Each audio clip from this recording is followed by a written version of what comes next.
cursed by Rich von Halt. The moonlight spilled through the open window, curtains billowing in the night breeze. In the bare room, a small stool sat beside a whiskey bottle, and a rope tied in a knot hung ominously from the exposed ceiling beam above. Father Gabriel Gabor, clad in a white tank top and black slacks, gripped a short glass of whiskey and downed it in one swift gulp. He squeezed his eyes shut, willing the pain to subside. Our Father, who art in heaven, hallowed be thy name. Thy kingdom come, thy will be done, on earth as it is in heaven. Give us this day our daily bread, and forgive us our trespasses, as we forgive those who trespass against us. Lead us not into temptation, but deliver us from evil. With each step of his bare feet, the floorboards creaked beneath him as he climbed onto the stool. Grasping the rope, he slipped it over his head, the coarse fibers chafing his skin. Adjusting his stance, Gabriel gazed heavenward, his voice a hoarse whisper. Father, please forgive me, for I am about to sin. A beat passed, the silence suffocating. I don't want this life anymore. From the shadows, Lou emerged, a demonic mirror image of Gabriel, dressed in black from head to toe. He existed solely in Gabriel's tortured mind. What's taking so long? Lou's tone dripped with impatience. You know he will not be mad for what you're about to do. He understands your pain. His words hung in the air, insidious. Trust me. Tears welled in Gabriel's eyes, his voice cracking as he addressed the ceiling once more. I don't care if he gets mad. A pause, then a whisper. I don't care about anyone at all.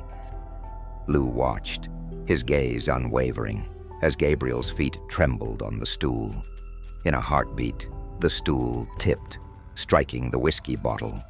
Glass shattered, the sound reverberating through the room like a gunshot. Gabriel's eyes flew open, shock etched across his face as the reality of his actions crashed down upon him. In the church's back room, Father Gabriel donned a white robe over his short-sleeved clergy shirt and black pants. He slipped on a gold priest robe, the fabric whispering against his skin. The muffled sound of organ music seeped through the walls as he reached for a short glass of whiskey, tossing it back in one swift motion. Entering the altar, Father Gabriel's gaze fell upon Martha, an elderly woman in her 80s, petite and fragile, standing alone in the second pew amidst a sea of empty seats. The church's high ceiling loomed above, the stained glass windows casting a kaleidoscope of colors across the room. Martha, Father Gabriel acknowledged, his voice tinged with a hint of exasperation. Her again, he muttered under his breath before forcing a smile. Hello? Martha waved, her excitement palpable. Father Gabriel, noticing the empty church, strode past the towering altar, making his way towards her. He glanced at the organist, his voice echoing in the vast space. That'll be all for today. The organist gathered his sheet music and departed, leaving Father Gabriel and Martha alone. I guess it's just me and you today, Father Gabriel remarked, settling into the pew in front of her. We can make this informal. Martha beamed, fidgeting as she contemplated where to sit. Father Gabriel, sensing her uncertainty, reassured her, Don't worry, I'll come to you. As they both took their seats, Father Gabriel inquired, So what would you like to talk about today? Martha, eager to engage, replied, Just whatever you were going to talk about. Logically, what's on your mind? Father Gabriel probed, his curiosity piqued. Martha leaned forward, her voice low. Well, you know that old liquor store on the corner? Father Gabriel nodded. Yes, I believe so. Well, there was a murder there last week.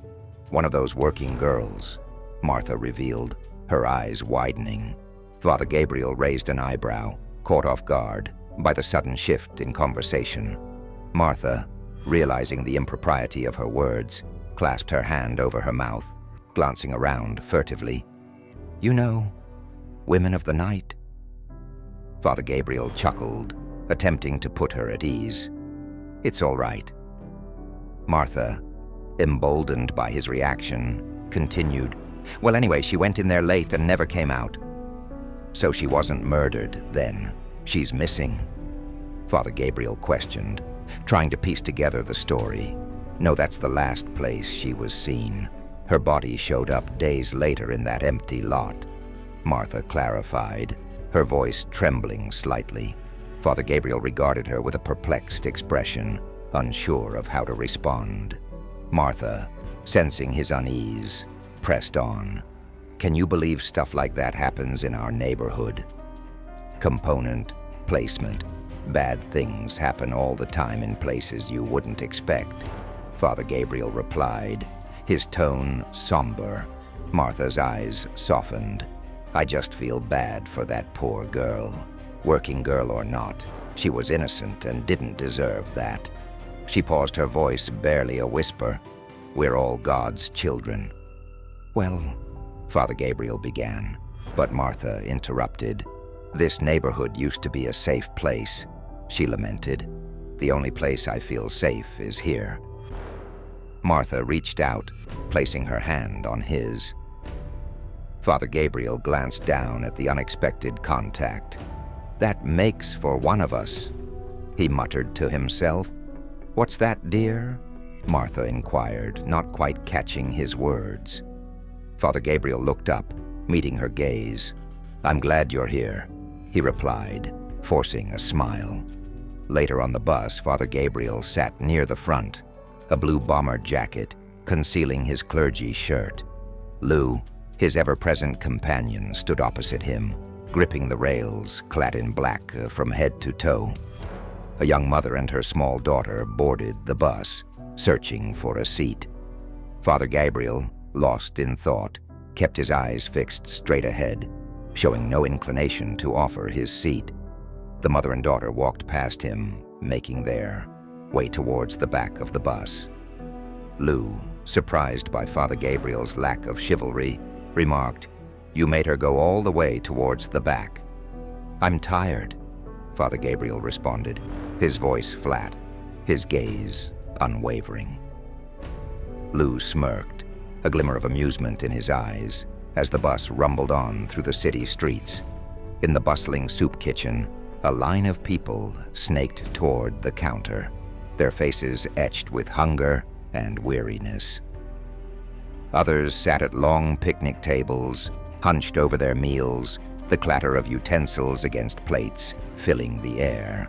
Father Gabriel, his steps purposeful, headed towards the kitchen, pushing open the back door adorned with a "Help Wanted" sign.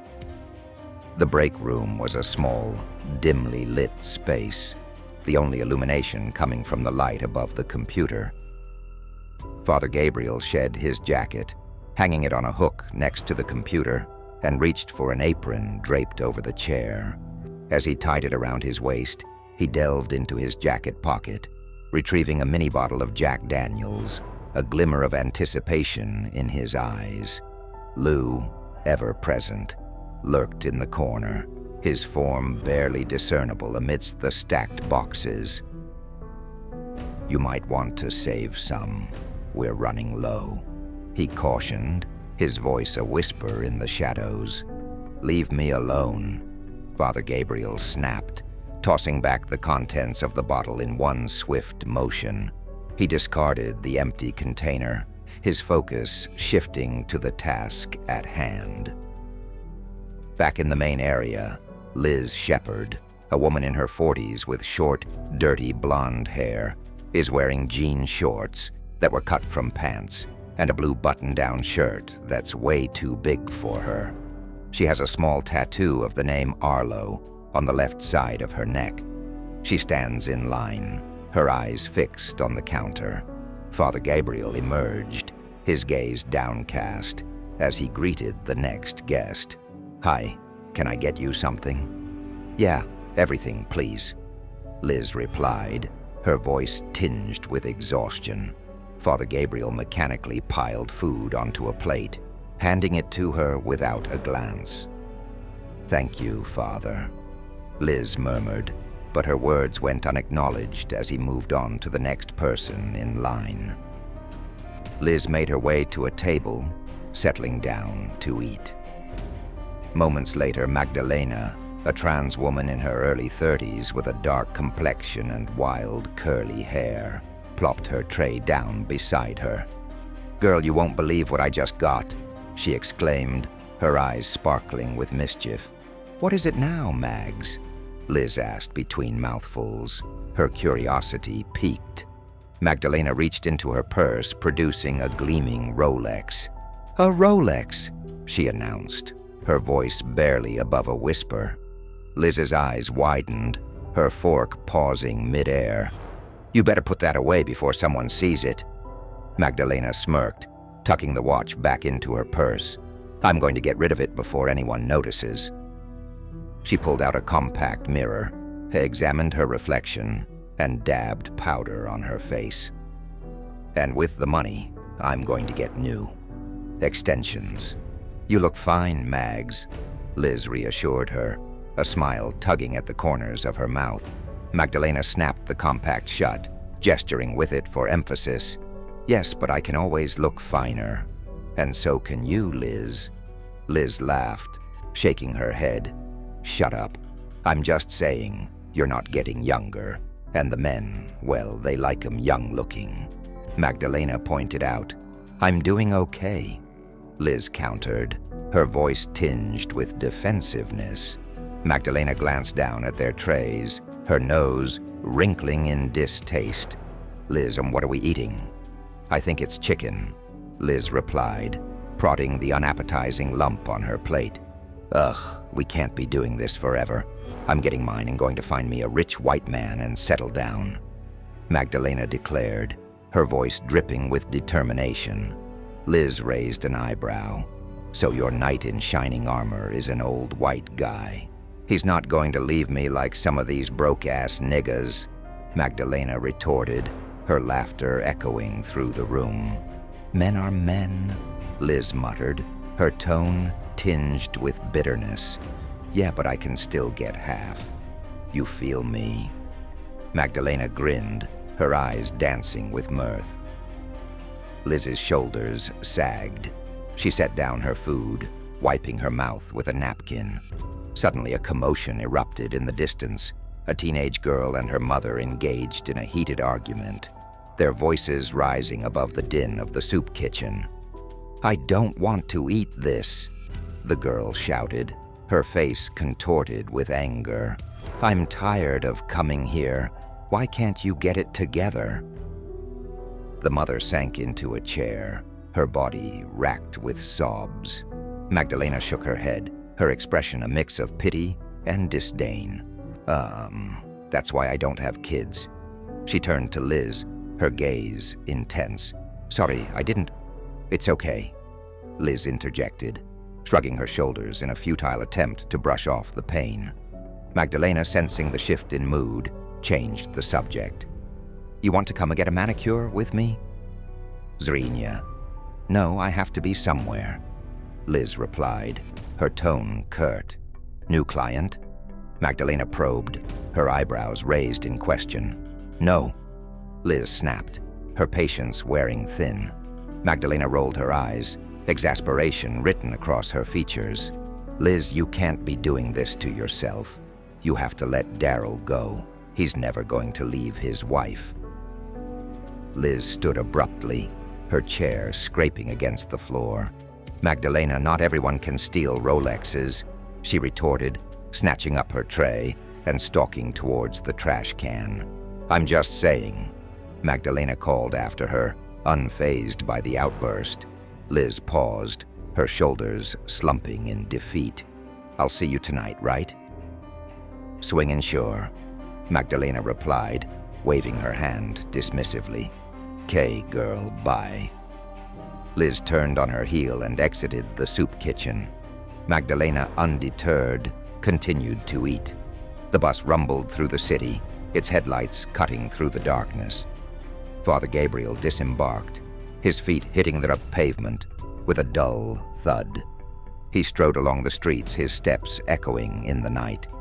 As he crossed the road, his gaze drifted to the other side, where a group of prostitutes congregated, their presence a stark contrast to the stillness of the evening. He watched them, his eyes drawn to their world, a reality so different from his own. Liz stood among the women, a cigarette dangling from her lips. She wore a loose tank top that clung to her curves, a short skirt that barely grazed her thighs, and boots that reached her knees. Beside her, Scarlett, a 19-year-old Caucasian with a trailer trash aesthetic, took a drag from her own cigarette, exhaling a plume of smoke into the night air. "Are you waiting on Daryl?" Scarlett asked, her voice cutting through the silence. Liz shifted, her eyes darting away. "Why'd you say that?" "Because 3 cars had stopped in front of you, and you let the other girls take it," Scarlett pointed out. Liz shrugged, her gaze distant. "I don't know, there's something about him. He makes you feel special?" Scarlett probed, her eyebrows raised in question. "Something like that," Liz murmured, her words trailing off as an old beat-up Oldsmobile pulled up, its brakes squealing as it came to a stop in front of her. "Speak of the devil," Scarlett quipped, her lips curving into a knowing smirk. Daryl, a tall, thin man in his 40s, with shaggy, dirty blonde hair and a southern drawl, sat behind the wheel, a cigarette dangling from his lips. He put the car in park, his eyes fixed on Liz. "Hey, Liz," he called out, his voice cutting through the night. Liz turned away, her eyes glistening with unshed tears. Scarlett stared at her, concern etched on her face. "Come on, Liz. We both know you're going to get into the car," Daryl persisted, his tone a mix of persuasion and expectation. A single tear escaped Liz's eye, rolling down her cheek. Daryl climbed out of the car, his movements slow and deliberate. He glanced at Scarlett, his voice low. "Scarlett, can you give us a moment?" Scarlett nodded, rubbing Liz's arm in a gesture of comfort before slipping away into the shadows. "Liz, is this about the other night?" Daryl asked in confusion. Liz shook her head, her voice trembling. "No, Daryl, it's about all the nights. I don't see this working. I just don't want to be the girl on the side. You've told me so many times that you were leaving her." Daryl sighed, running a hand through his hair. "Liz, it's not that easy. We have kids." Liz turned away, her shoulders hunched in defeat. Daryl reached out, his fingers grazing her arm. "But I love you, Liz," he murmured, his voice soft, almost pleading. She glanced at him, a flicker of hope in her eyes. "You mean that?" "Zrenia," Liz skazala. "Of course," Daryl assured her, pulling her into an embrace. Liz melted into his arms, her eyes fluttering closed. Daryl released her, his hands resting on her shoulders. "Now are you going to get in the car?" She nodded a silent acquiescence. Daryl guided her to the passenger side, opening the door for her. Liz slid into the seat. From across the street, Father Gabriel watched, his eyes taking in the scene. Liz waved to the other girls, a forced smile on her lips, before the door closed, sealing her inside the Oldsmobile. The car roared to life, its taillights disappearing into the night. Father Gabriel tore his gaze away. In the darkness of the clergy house, Father Gabriel stood at the kitchen sink, his hands submerged in soapy water as he washed the dishes. The house was immaculate, the silence broken only by the gentle clink of plates and utensils. He wore his short-sleeved clergy shirt, black pants and shoes, his attire a stark contrast to the shadows that enveloped the room. As he reached for a butcher knife, his fingers curled around the handle, the metal cool against his skin. He wiped the blade clean, his eyes fixated on the gleaming surface. In the mirror that hung on the wall beside the refrigerator, his reflection stared back at him, a haunted visage in the dim light. Lou sat at the table, a newspaper spread out before him. He glanced up, his gaze lingering on Father Gabriel, a silent observer of the unfolding scene. With a steady hand, Father Gabriel pressed the blade against his left wrist, applying gentle pressure. A bead of crimson bloomed beneath the knife's edge, a stark contrast against his pale skin. His eyes widened, a flicker of shock passing over his features as he dropped the knife, the metal clattering against the counter. He snatched a dish rag, wrapping it tightly around his wrist, the fabric absorbing the scarlet stain. "What were you doing with that?" Lou inquired, his voice cutting through the stillness. "Nothing," Father Gabriel replied, his tone clipped, his eyes averted. Lou arched an eyebrow, a knowing smirk playing on his lips. "Come on, Gabe, I saw everything." "Nothing. It's nothing. Keep reading your paper," Father Gabriel snapped, his words laced with a hint of desperation. Lou returned to his newspaper, his attention seemingly focused on the printed words.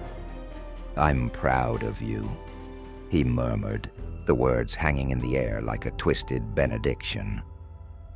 Father Gabriel reached for the bottle of whiskey, his fingers curling around the neck. He raised it to his lips, taking a deep swig, the amber liquid burning a path down his throat. Across town, the bar pulsed with energy, the stage awash in a kaleidoscope of colors as drag queens performed to the cheers of the crowd. Magdalena, surrounded by friends, her voice rising above the din as she shouted encouragement to the performers. Liz entered the bar. She made her way to the bar, sliding onto a stool beside Magdalena. "Hey, Johnny, can I get a cranberry and vodka?" she called out to the bartender, her voice tinged with weariness. Johnny, a slender African-American man in his 20s, his white dress shirt, cut off at the shoulders, revealing toned arms, and black short shorts hugging his lean frame, flashed a grin. "Lizzie, I got you, girl," he replied, his hands already reaching for the bottles.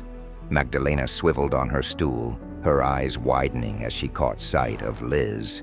"Hey, girl, you made it," she exclaimed, her voice cutting through the music. Johnny placed the drink in front of Liz, the red liquid swirling in the glass. "Thanks, Johnny," Liz murmured, grabbing the drink and taking a sip through the thin red straw. "Can you put it on my tab?" she asked, her eyes meeting Johnny's. "Sure, Lizzie," he replied, his smile warm and understanding.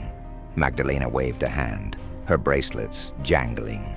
"Put it on my tab, Johnny," she insisted, her tone brooking no argument. Liz shook her head, a faint smile tugging at her lips. "No, it's okay." "Liz, please," Magdalena persisted, her eyes soft with concern. "Thank you." Liz relented, the gratitude evident in her voice. Magdalena leaned in. "What happened, girl? You look like shit." Liz plucked the straw from her drink, tossing it at Magdalena in a playful gesture. "Thanks for that," she retorted, her tone dry. "I'm just saying." Magdalena shrugged, her lips quirking into a smirk. Liz sighed, her shoulders slumping. "I got in a fight with Daryl." Magdalena rolled her eyes, her exasperation palpable. "Girl, I don't know why you're still messing with him. He's not going to leave his wife." "He says he is," Liz countered, her voice tinged with a hint of desperation. "They all do." Magdalena scoffed, her words laced with bitter experience. "Even so, your life isn't going to be any better." Liz raised an eyebrow, her lips twisting into a wry smile. "Thanks, Maggie." Magdalena reached out, her hand resting on Liz's arm, a gesture of support. "I'm just saying, You probably can do better all by yourself. You don't need him." Liz's gaze drifted, her thoughts wandering. "I feel it's either him or Arlo." "Well, we don't have to settle," Magdalena declared, her voice filled with conviction. "Good things are going to happen." "Promise?" Liz asked, her eyes searching Magdalena's face, a flicker of hope in their depths. "Promise," Magdalena affirmed, her pinky finger extending. In the break room of the clergy house, the aroma of freshly brewed coffee mingled with the sizzle of eggs frying in a pan. Deacon Richard, his curly hair framing his clean-shaven face, bustled about the kitchen, preparing breakfast with practiced efficiency. Father Simon, bald and in his early 50s, poured steaming coffee into mugs, the rich liquid swirling against the ceramic. Father Peter, the church leader, sat on a sofa near the table, his eyes focused on the newspaper in his hands. His early 60s had etched lines of experience and grumpiness onto his face. The door swung open, and Father Gabriel strode in, his long-sleeved clergy attire concealing the white bandage on his left wrist. "Gentlemen," he greeted, his voice echoing in the room. "Good morning. Breakfast is on the table." Deacon Richard replied, gesturing to the spread before them. Father Simon held up a coffee cup, his eyebrows raised in question. "Coffee? Yes, thank you." Father Gabriel nodded, accepting the proffered mug. He raised it to his lips, the hot liquid coursing down his throat. This is what I needed." Father Gabriel settled at the table, his plate heaped with food. Deacon Richard and Father Simon joined him, their presence a familiar comfort. "This looks great." "Thanks, Deacon," Father Gabriel remarked, his fork already in motion. As he ate, Father Gabriel glanced at Father Peter, who remained engrossed in the newspaper. "Your Excellency, anything interesting in the paper this morning?" Father Peter lowered the paper, his gaze sharp and aggressive, as it fell on Father Gabriel. He raised the paper once more, obscuring his face. Same old stuff. Pimps, prostitutes, and murder. Tragedy," Father Simon murmured, turning to sip his coffee. Father Gabriel shrugged, his tone nonchalant. "If you think so." Father Simon's voice was tinged with concern. "Yes, I do. This is happening in our own neighborhood." "Yeah, but these people are asking for it," Father Gabriel countered, his words hanging in the air like a challenge. Father Peter interjected, his voice firm. "How so?" "They are a product of their environment. They don't know of anything else. Or how to change," Deacon Richard added, his face somber. Father Simon nodded, his eyes alight with determination. "Right. I think we should be more in our community. Our attendance shows it. People just don't come to church. They are lost." Father Peter leaned forward, his hands clasped before him. "And with that being said, there is something that we're doing that will change all of that." Father Gabriel's eyebrows shot up, curiosity piqued. "And what's that?" "We have a brother transferring here from the Midwest," Father Peter revealed. "How is that going to change?" Father Gabriel questioned, skepticism lacing his words. Father Peter's lips twitched, a hint of amusement in his eyes. "Well, he's young. More importantly, why is he being transferred down here?" Father Gabriel pressed, his gaze intense. Father Peter sighed, his shoulders slumping slightly. "We have to house him for about a year." Confusion etched itself onto Father Gabriel's face. "Also, he will be taking over Sunday Mass," Father Peter continued, cutting through the silence. Father Gabriel's jaw clenched, his voice tight with disbelief. "But that's my Mass." Deacon Richard and Father Simon exchanged a glance, the tension palpable in the room. Father Peter met Father Gabriel's gaze, his expression resolute. Yes, but we feel you should take a break. A break? Father Gabriel echoed, his voice rising with indignation. We've had some complaints, Father Peter explained, his tone even. Father Gabriel scoffed, his eyes narrowing. Complaints? From who? You said it. No one comes to our church. Father Peter's voice remained calm, yet firm. Well, the ones that do come and contribute say you became distant, cynical. Father Gabriel's fist slammed against the table, rattling the dishes. I don't know what the fuck you are talking about. I do my job. Father Simon's voice cut through the tension, his words measured. It's not just a job, but you lack compassion. It shows, Father. Deacon Richard dictated, his tone gentle yet resolute. Father Gabriel pushed back from the table, his chair scraping against the floor. Yeah, well, let's see how your young pedophile does. Or should I say, how our attendance treats him. He stood abruptly, his plate in hand. I'm going to be late for counseling. With quick, angry strides, Father Gabriel dumped his uneaten food into the trash, his frustration evident in every movement.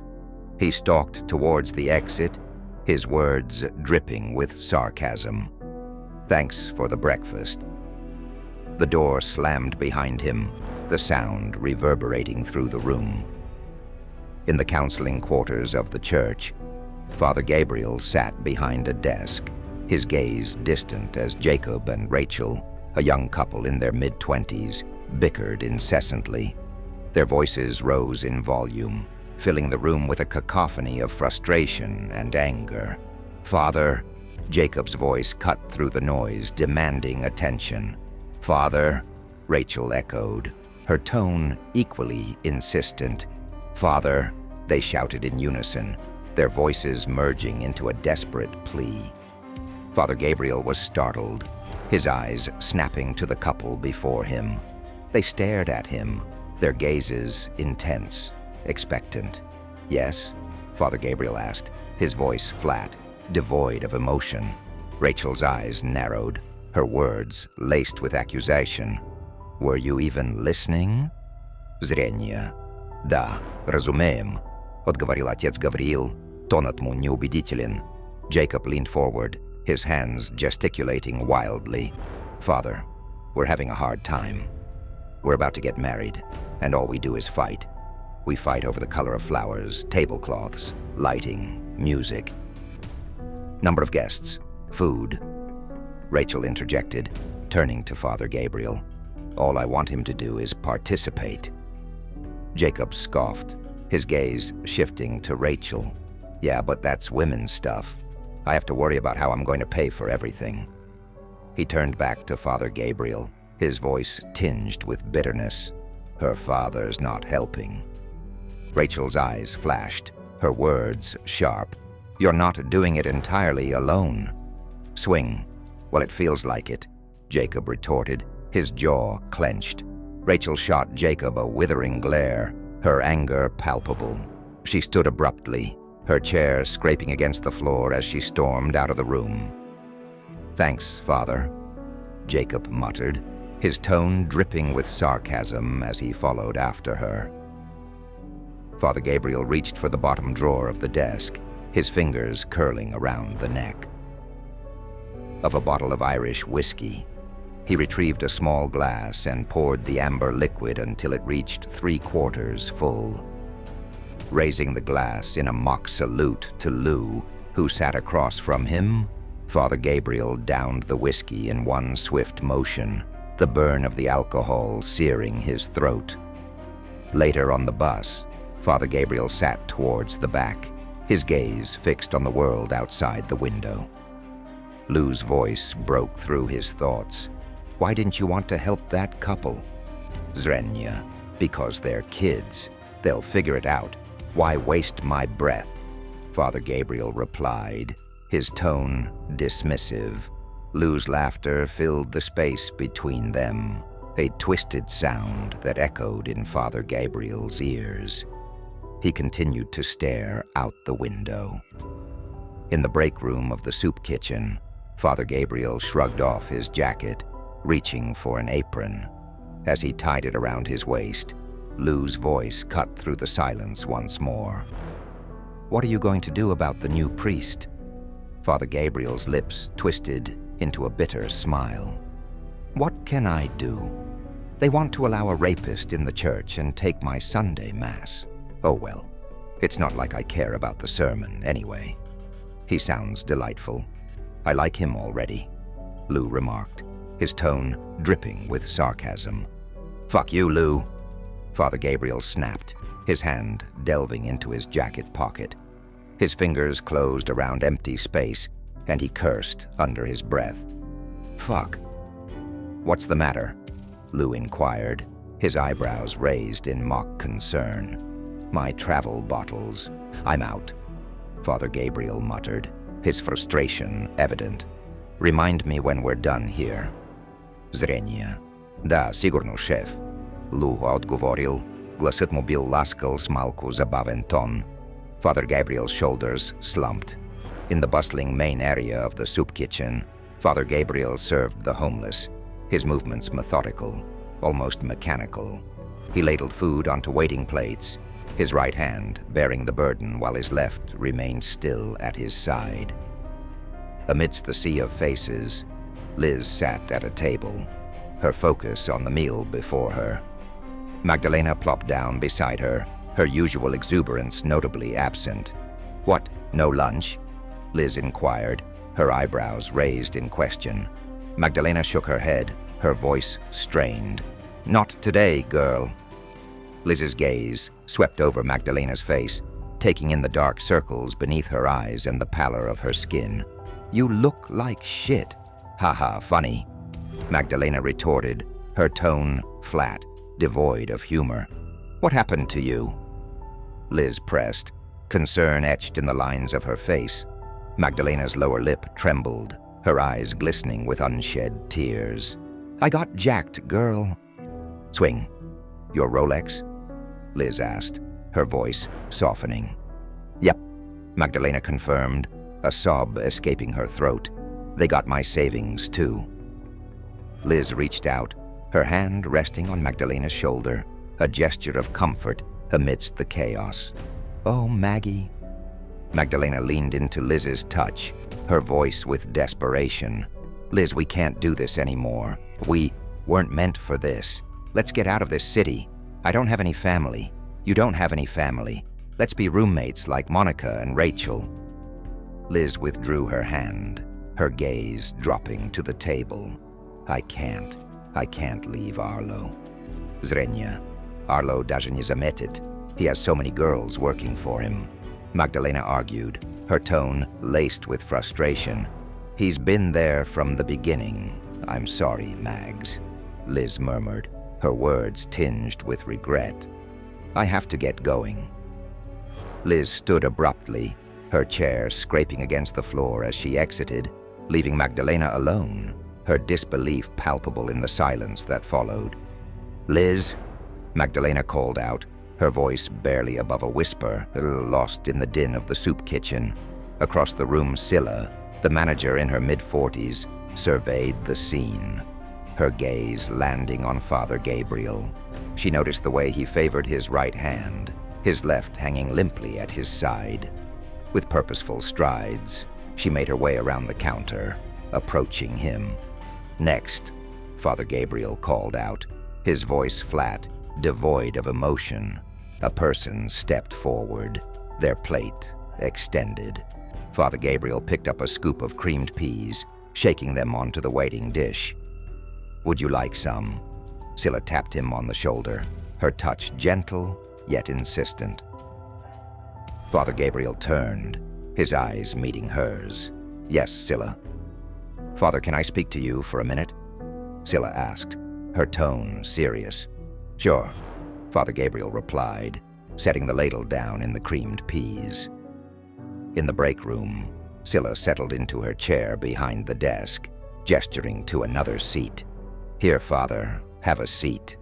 Lou lurked in the shadows, his presence a constant reminder of Father Gabriel's inner demons.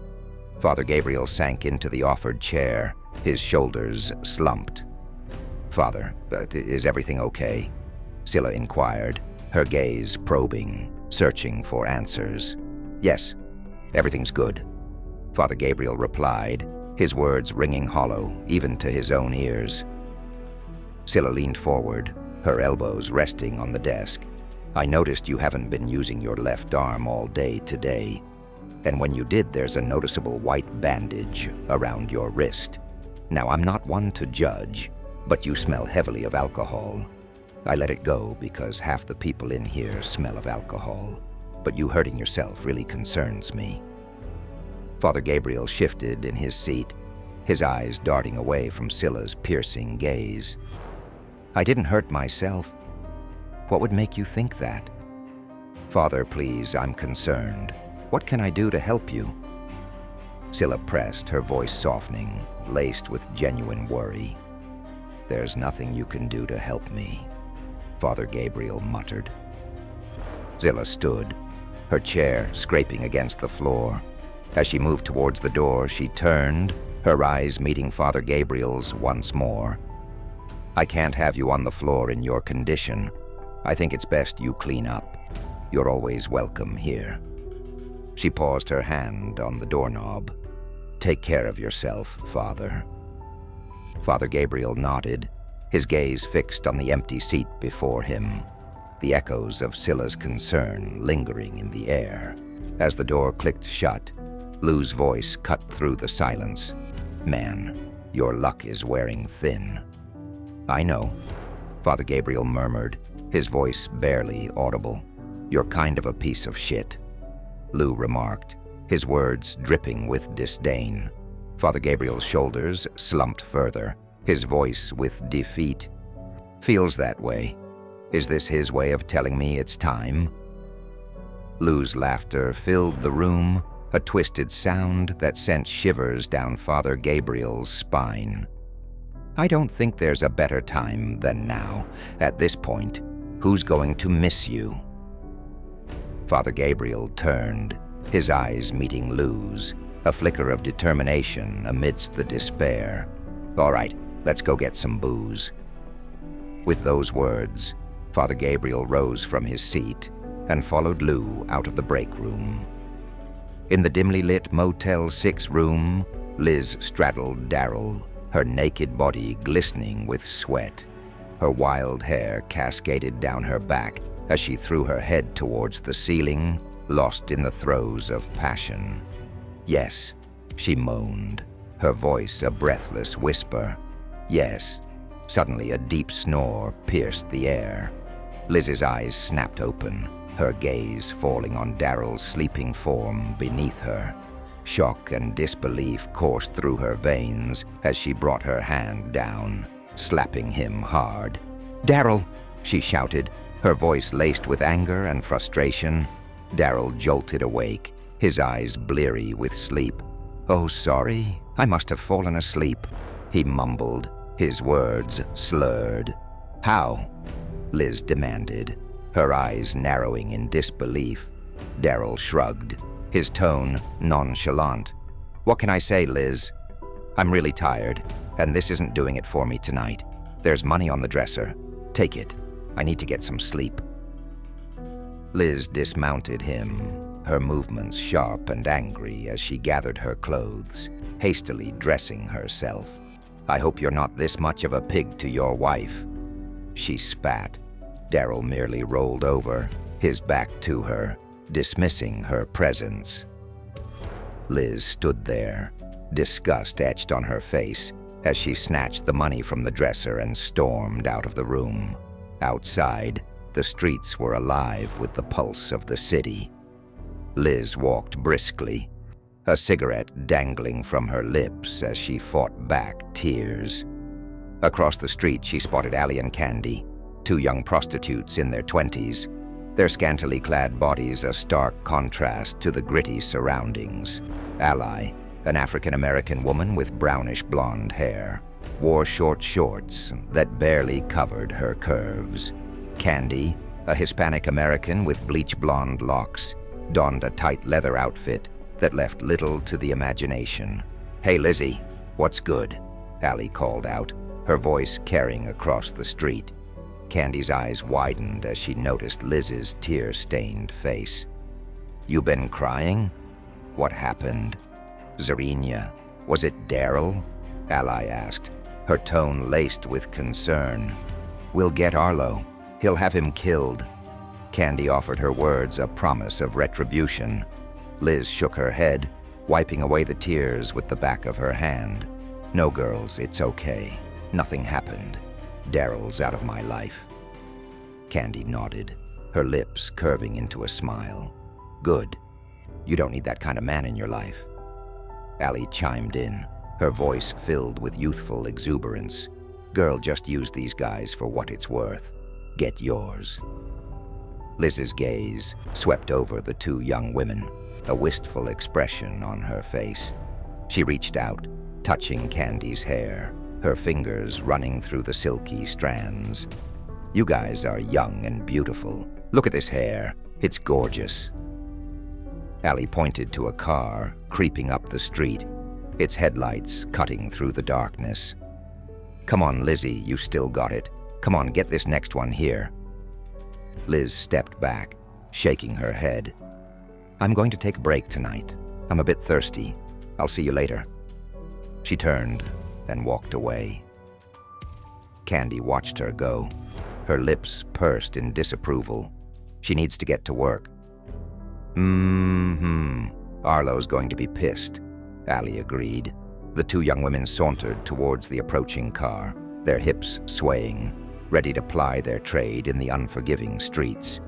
Across town, a bus rumbled through the city, its headlights piercing the darkness. It came to a stop in front of the imposing church, its doors hissing open. Father Gabriel and Lou stepped out, their faces illuminated by the harsh glow of the streetlights. They stood on the steps, their gazes lifted towards the towering structure before them. Father Gabriel drew in a deep breath, the cool night air filling his lungs. He exhaled. "You know what? Fuck this place," he declared, his voice echoing in the stillness. Lou grinned, his eyes glinting with mischief. "You said it, brother." Father Gabriel turned his back on the church, his steps purposeful as he walked away. Lou followed close behind, a silent shadow in the night, as they disappeared into the labyrinth of the city streets, their destinies intertwined in a dance of darkness and despair. The convenience store's fluorescent lights cast a harsh glow as Father Gabriel and Lou stepped inside. Clark, the middle-aged cashier behind the register, acknowledged their presence with a nod. "Father," he greeted, his voice flat. "Clark," Father Gabriel replied, his tone equally devoid of emotion. Father Gabriel made his way towards the alcohol section, his steps purposeful. He paused before the bourbon and vodka, his eyes scanning the bottles. Lou's voice cut through the stillness. "I'm not really feeling vodka today. Maybe we can get some bourbon. It's smoother." Father Gabriel let out a laugh, the sound bitter and hollow. "I need this a lot more than you do." Lou reached out, his fingers curling around a bottle of bourbon. "I think this will do." Father Gabriel snatched the bottle from Lou's grasp, his eyes glinting with determination. "Oh, what the hell?" He glanced at Lou, a flicker of understanding passing between them. Lou smirked, his voice tinged with irony. "What the hell is right?" Father Gabriel studied the bottle for a moment before striding towards the counter, his steps with purpose.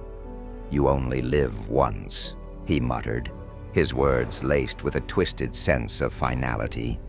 "That's for sure," Lou agreed, his presence a constant shadow at Father Gabriel's side. At the counter, Father Gabriel placed the bourbon before Clark, their gazes locking in silent acknowledgement. Clark picked up the bottle, scanning it with a practiced motion before slipping it into a brown paper bag. As he handed the bag to Father Gabriel, His eyes drifted to the bandage wrapped around the priest's wrist, a silent question hanging in the air. Father Gabriel tossed money onto the counter, his fingers curling around the bag as he nodded curtly. Clark returned the gesture, a wordless exchange between two men bound by the unspoken secrets of the night. Outside, the city streets stretched out before them, a labyrinth of shadows and neon. Father Gabriel tore open the bourbon, the paper bag crinkling beneath his fingers.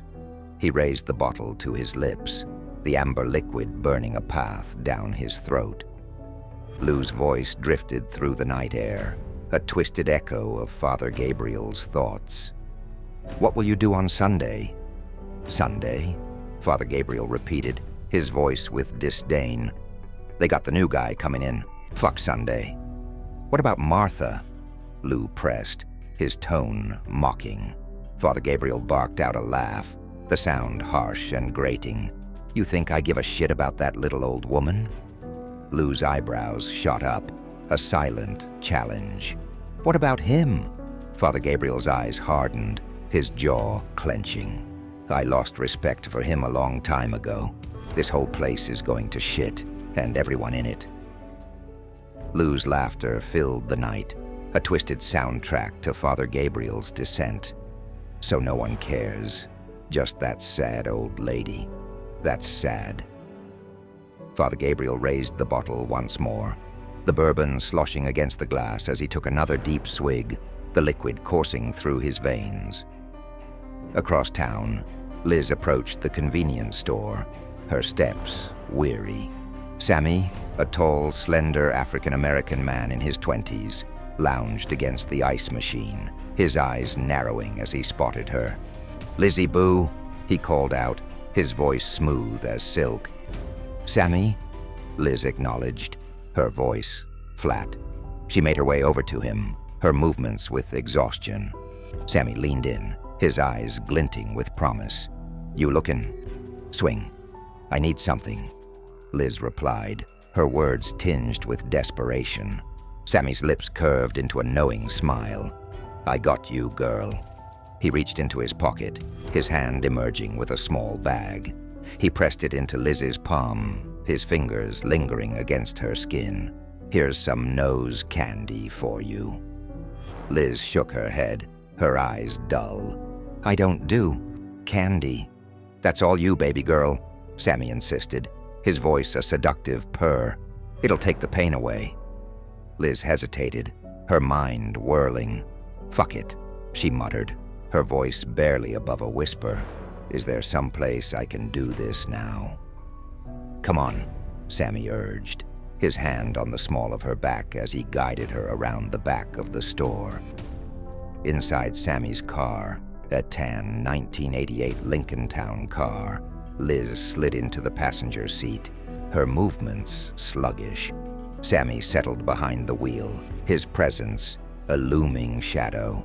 Liz handed him the small bag, her fingers trembling. "Here, set this up for me." Sammy obliged, his fingers deft as he lined the powder on the dashboard. Liz's eyes were bloodshot, the remnants of her mascara streaking her cheeks, a testament to the tears she had shed. Her hair hung in disheveled strands, a reflection of the chaos within. "Here, baby girl, take this hundo and feel at peace," Sammy murmured, pressing a rolled-up $100 bill into Liz's hand. Liz took the bill, her gaze shifting from Sammy to the line of cocaine on the dashboard. She paused a moment of hesitation before pressing the rolled-up bill to her nostril. Her eyes fluttered closed as she inhaled deeply, the white powder disappearing up her nose. She leaned back, her head lolling against the headrest as the drug coursed through her body. Sammy's hands snaked around the back of her head, his fingers tangling in her hair as he pulled her towards his lap, a predatory glint in his eyes. Liz wandered through the streets, her mind clouded by the haze of drugs and despair. The city's cacophony assaulted her senses, the blaring horns of cars pounding in her skull. Across the street, a man caught her eye, his form wavering as he argued with himself, a bottle clutched in his hand. As Liz watched, her vision blurred, the man's image splitting and merging, a dizzying dance of reality and illusion. The man stumbled forward, his feet tangling beneath him, and he pitched face first onto the unforgiving pavement. Liz's eyes widened, a moment of clarity piercing through the fog. She bolted across the street, her legs pumping, her heart racing as she dodged the oncoming traffic. Tires screeched, horns blared, but Liz's focus remained unwavering, her sights set on the fallen man. So she reached him, her hands shaking as she turned him over.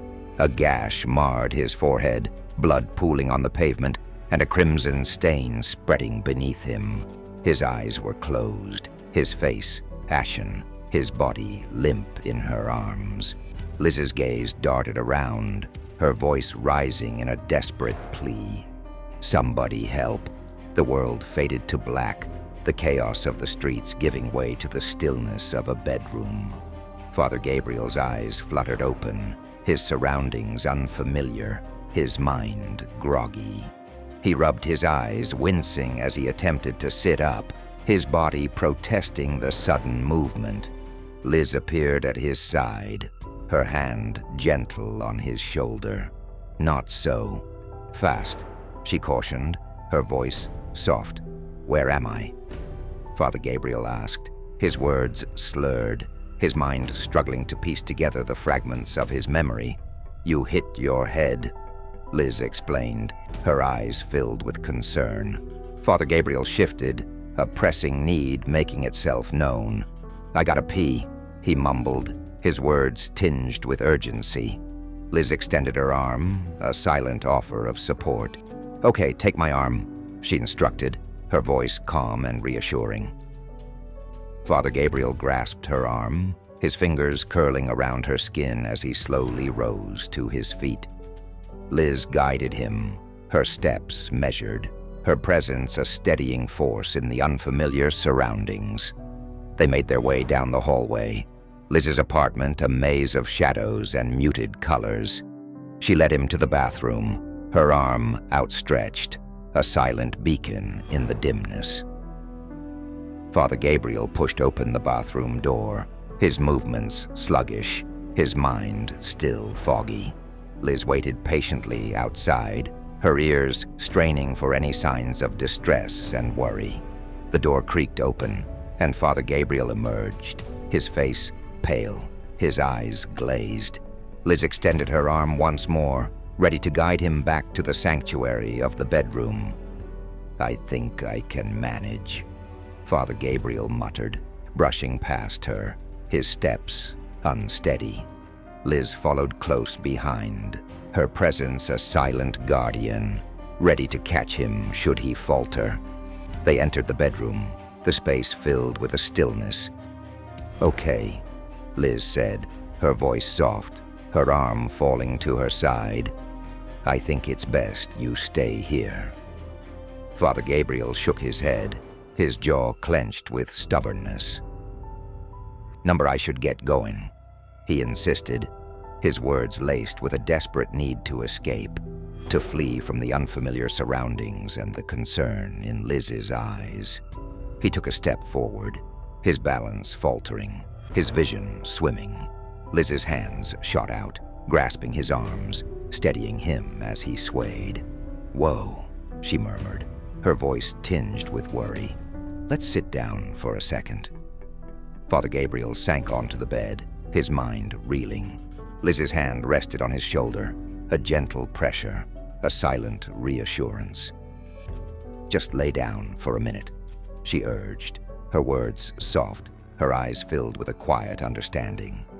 You hit your head pretty hard. She paused, her gaze drifting towards the door. I'll bring some food in, she offered, her voice trailing off as she slipped from the room, leaving Father Gabriel alone with his thoughts. He lay back, his head sinking into the pillow, his fingers gingerly probing the tender spot on his forehead. In the corner of the room, a shadowy figure caught his eye. Lou stood behind the door. Father Gabriel tore his eyes away, his gaze fixed on the ceiling.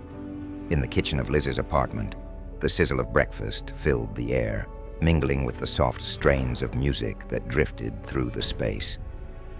Liz moved about the room, her movements practiced, her mind elsewhere. As she cooked, her gaze kept darting. To the vodka bottle perched in the cabinet, its presence a silent temptation.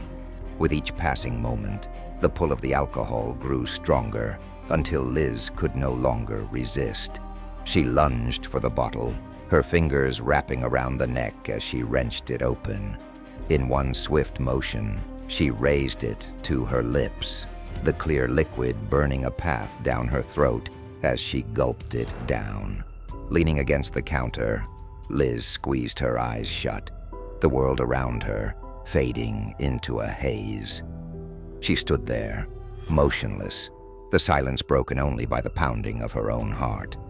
Outside, the sun beat down on the street.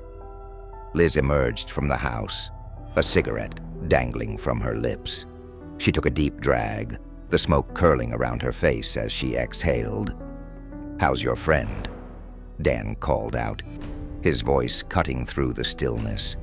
He sat in a wheelchair, his legs missing, a guitar perched on his lap. His fingers plucked at the strings, the notes twanging in the air. Liz's eyes narrowed, her voice sharp. "He's not my friend." "Sorry, guest for the night," Dan amended, his tone laced with sarcasm. "It's not like that," Liz snapped. Dan's lips twisted into a sneer. "I didn't realize you lowered your standards to fucking priests." Liz's anger flared, white-hot and consuming. "Fuck you, Dan," she spat, flicking her cigarette to the ground. She turned on her heel, stalking back into the house, the door slamming behind her. "I love you too, Liz," Dan called after her, his voice mocking. He began to sing, his words haunting in the stillness. "I've hurt myself today, to see if I still feel." Inside the apartment, Liz stormed into the living room, her heart pounding, her mind reeling. The sound of retching reached her ears, and she whirled around to see Father Gabriel sprinting towards the bathroom, his face pale, his eyes wild. The door slammed shut behind him, the sound echoing through the space. Liz approached the bathroom, her steps tentative, her voice soft. "You hungry?" The only response was the sound of Father Gabriel vomiting, the harsh retching filling the air. In the bathroom, Father Gabriel clung to the toilet, his knuckles white, his body shaking with each heave. He glanced at the door, his voice hoarse as he called out, "I'm all right. Just give me a minute." "Okay, I'm here if you need me," Liz replied, her words muffled through the door. Lou materialized against the door, his presence a constant reminder of Father Gabriel's inner demons. He watched as Father Gabriel stood before the mirror, his hands trembling as he washed them, his face haggard in the harsh light. "You all right there?" Lou asked, his voice dripping with false concern. Father Gabriel met Lou's gaze in the mirror, his eyes haunted. "Yeah, I'll be fine." Lou's lips curled into a smirk. "You know the best cure for a hangover is another drink." Father Gabriel's mind struggled to piece together the fragmented memories of the night before. What happened last night?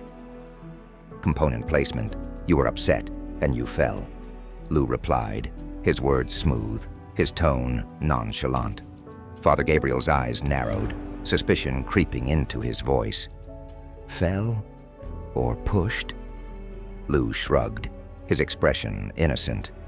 "I can't control what the alcohol does." Father Gabriel's gaze drifted to the cut on his forehead, the jagged line running from the middle of his brow, curving around his right eye. The stitches were uneven, the spacing erratic. a testament to the haphazard nature of the repair. "Did she stitch this herself?" Father Gabriel muttered, his fingers gingerly probing the wound. "This looks like she used a stapler. What am I supposed to do now?" Lou's eyebrows shot up, a silent question. "About?" Father Gabriel's shoulders slumped. "Everything," he whispered, his reflection staring back at him, a broken man in a world that had long since forsaken him. In the kitchen of Liz's apartment, the sizzle of eggs and the aroma of toast filled the air. Liz stood at the stove, her fingers deftly lining up a thin strip of cocaine on the counter. She lowered her head, her nose hovering above the white powder, and inhaled deeply, the drug rushing through her system like a jolt of electricity. Father Gabriel entered the living space, his eyes scanning the bare apartment. To his left, a small TV perched on a stand, its blank screen staring back at him. A blue sofa hugged the wall, a table and lamp nestled beside it, offering a meager semblance of comfort. A cocktail table sat in front, its surface littered with a few dog-eared magazines. Straight ahead, a small circular table stood, a lonely sentinel in the dull space. To the right, Liz moved about the kitchen, her movements fluid, her focus unwavering. The thin brown rug that ran through the apartment did little to alleviate the oppressive dullness that hung in the air. I'm sorry for the trouble I've caused," Father Gabriel said, his voice tinged with uncertainty. Liz glanced over her shoulder, a small smile playing on her lips. "It's no trouble, honest.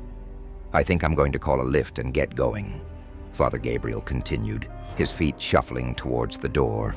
"Wait," Liz called out, turning to face him, 2 paper plates laden with eggs and toast in her hands.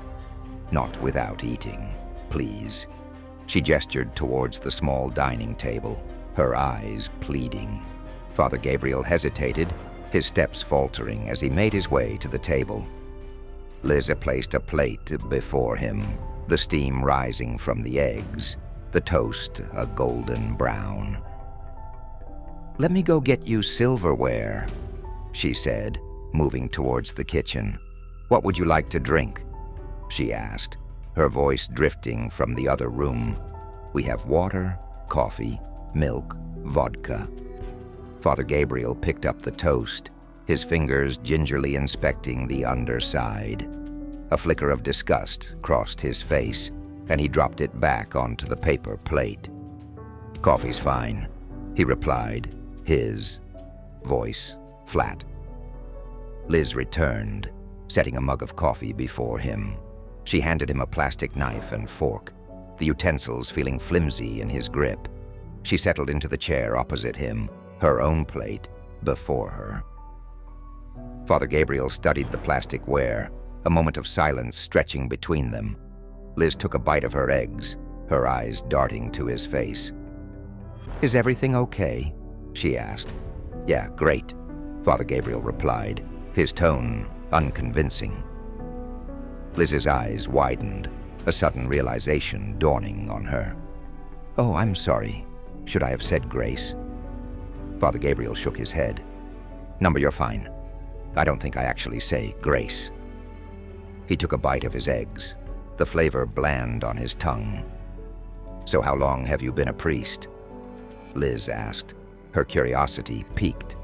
Father Gabriel wiped his mouth with a small piece of paper towel, his movements deliberate. "It feels like all my life," he replied, his gaze distant. "Ever since I was a boy, I was fascinated with God." Liz leaned forward, her eyes searching his face.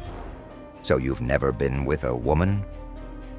Father Gabriel's fork clattered against the plate, the sound jarring in the stillness. "Oh, I'm sorry. I don't mean to be so forward. You don't have to answer that." Liz backpedaled, her cheeks flushing. "It's okay," Father Gabriel said, his voice even. "I was more interested in doing God's work." Liz nodded, her fingers toying with her fork. "I've never really had a conversation with a priest before." "That's all right, but as it goes, I don't think I'm making a dent. So what's the point?" Father Gabriel mused, his words laced with bitterness. "Is that what the alcohol is for?" Liz asked, her voice soft. Father Gabriel's jaw clenched, his eyes darting to the sofa in the next room. Lou sat there, a newspaper spread out before him, his presence a constant reminder of Father Gabriel's inner demons. "We all find ways to cope with our problems," Father Gabriel said, his voice tight. He sniffled, the sound loud in the quiet apartment. Liz wiped her mouth and nose with her napkin, a flush of embarrassment creeping up her neck. "I'm going through a bit of—" she began, her words trailing off. "You don't have to confess anything to me," Father Gabriel interjected, his tone sharp. "I'm not confessing.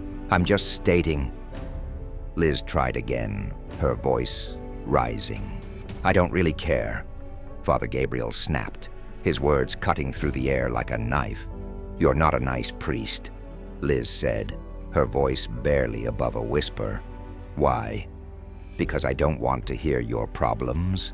Father Gabriel retorted, his eyes flashing with anger. He pushed back from the table, his chair scraping against the floor. "I should get going. Thank you for this." Father Gabriel took a step, his balance faltering. In a heartbeat, he pitched forward, his face slamming against the thin rug, his body crumpling to the floor. Liz leapt to her feet, rushing to his side. "You are in no shape to be out there alone," she said, her hands hovering over his prone form.